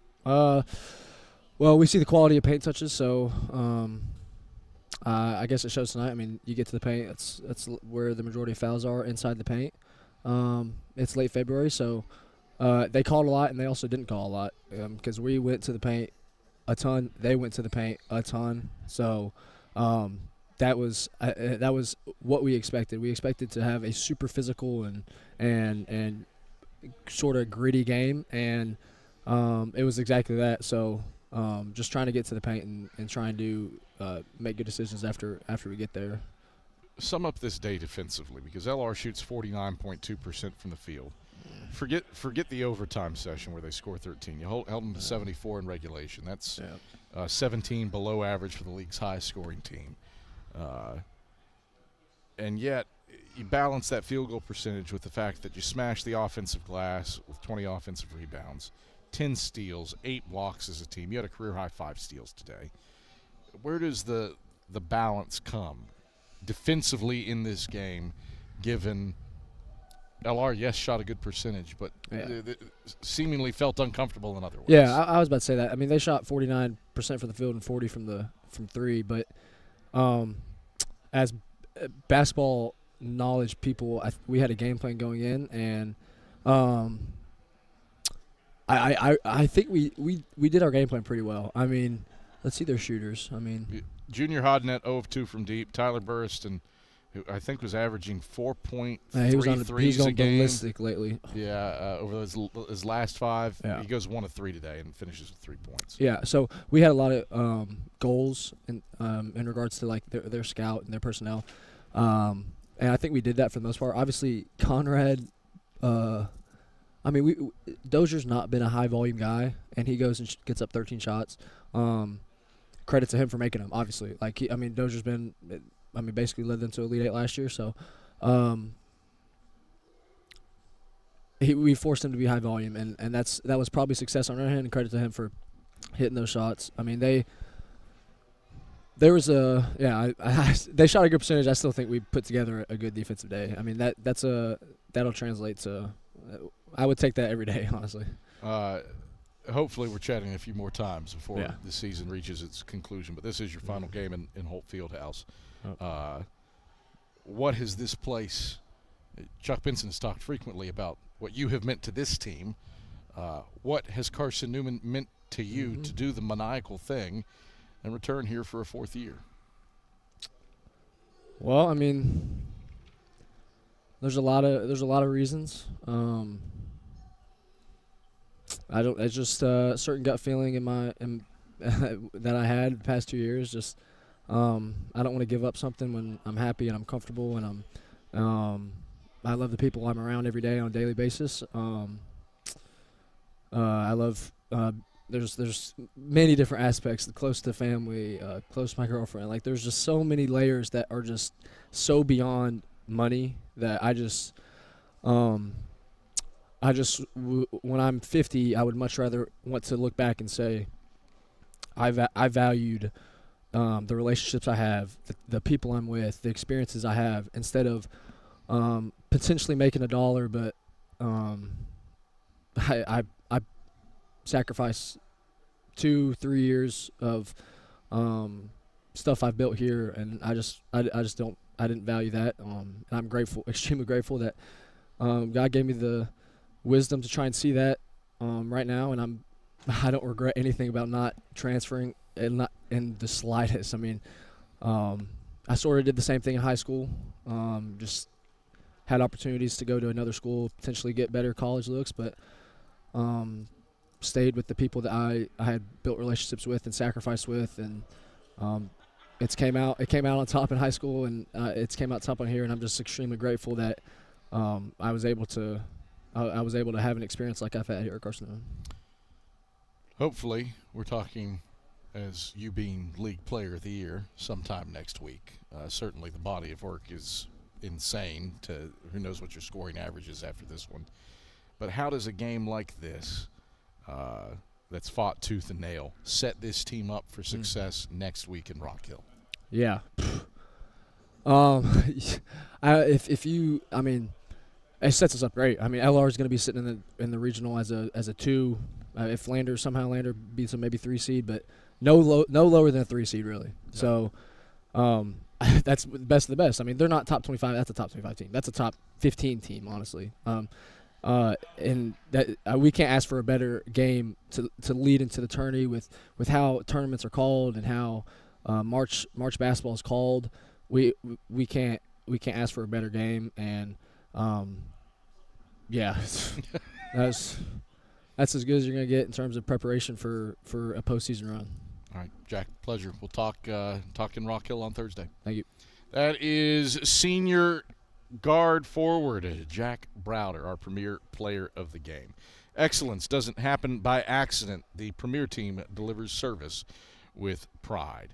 That wraps it up for us here on Carson-Newman Senior Day as the Eagles fall in overtime to Lenoir-Rhyne, 87-81, the final. Our next presentation of the Carson-Newman Athletic event comes your way tomorrow morning at 9 a.m. How about a little softball game against the Bluefield State Big Blues from Raleigh? Matt Scalzo has the call of that on cneagles.com/live. And then we've got the basketball tournament for you from Rock Hill on Thursday. Noon tip for the women, 5 p.m. tip for the men from Rock Hill in the South Atlantic Conference Tournament. Eagles get the Lincoln Memorial Rail Splitters. For our entire cast and crew all season long here inside Holt Fieldhouse, our director, Jay West, a replay operator, Ian Johnson, Noah Pinland, and Megan Ryan on camera, and Jay Adams and Skip Roberts back inside of network control. Tournament basketball starts next week. We'll talk to you on Thursday. Have a great rest of your Saturday, and good night from the banks of Mossy Creek. You've been listening to the Domino's postgame report on the Eagle Sports Network. Today's game has been brought to you in part by Appalachian Electric Cooperative. We're AEC, powering the Eagles and Mossy Creek. By Domino's, the official pizza of the Carson-Newman Eagles. By the Eagle Club, the family of Eagles. By Magaha Electric, providing quality electrical services and products to East Tennessee for more than 40 years. By First Bank, the official banking partner of Carson-Newman Athletics. By InterDigital, IT support and marketing, laser focused on your success.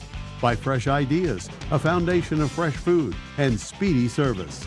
By Lisa's Country Kitchen, the best food for the best prices. By Food City, value every day. By Premier Building Maintenance, delivering service with pride. By Trilite, dream big with Gig. By Modern Woodman Financial Planning, touching lives and securing futures. By the Mossy Creek Roasting Company, family-owned and operated, coffee fueling the Burke Tar Stadium Press Box. And by the Eagle Shop, the official store of the Carson-Newman Eagles. The executive producer of the Eagle Sports Network is Matt Pope. Producers Adam Cavalier, Andrew Rogers, Ian Johnson, Jay West, Brianna, she's just a girl, DeCrow, and Matt Scalzo. I'm staff announcer Ernie Anderson. A special thanks to Carson-Newman and University President Dr. Charles A. Fowler. Stay tuned to these stations for information on our next presentation of Carson-Newman basketball. In the meantime, visit cneagles.com for recaps, highlights, and interviews from today's game. This is the Eagle Sports Network.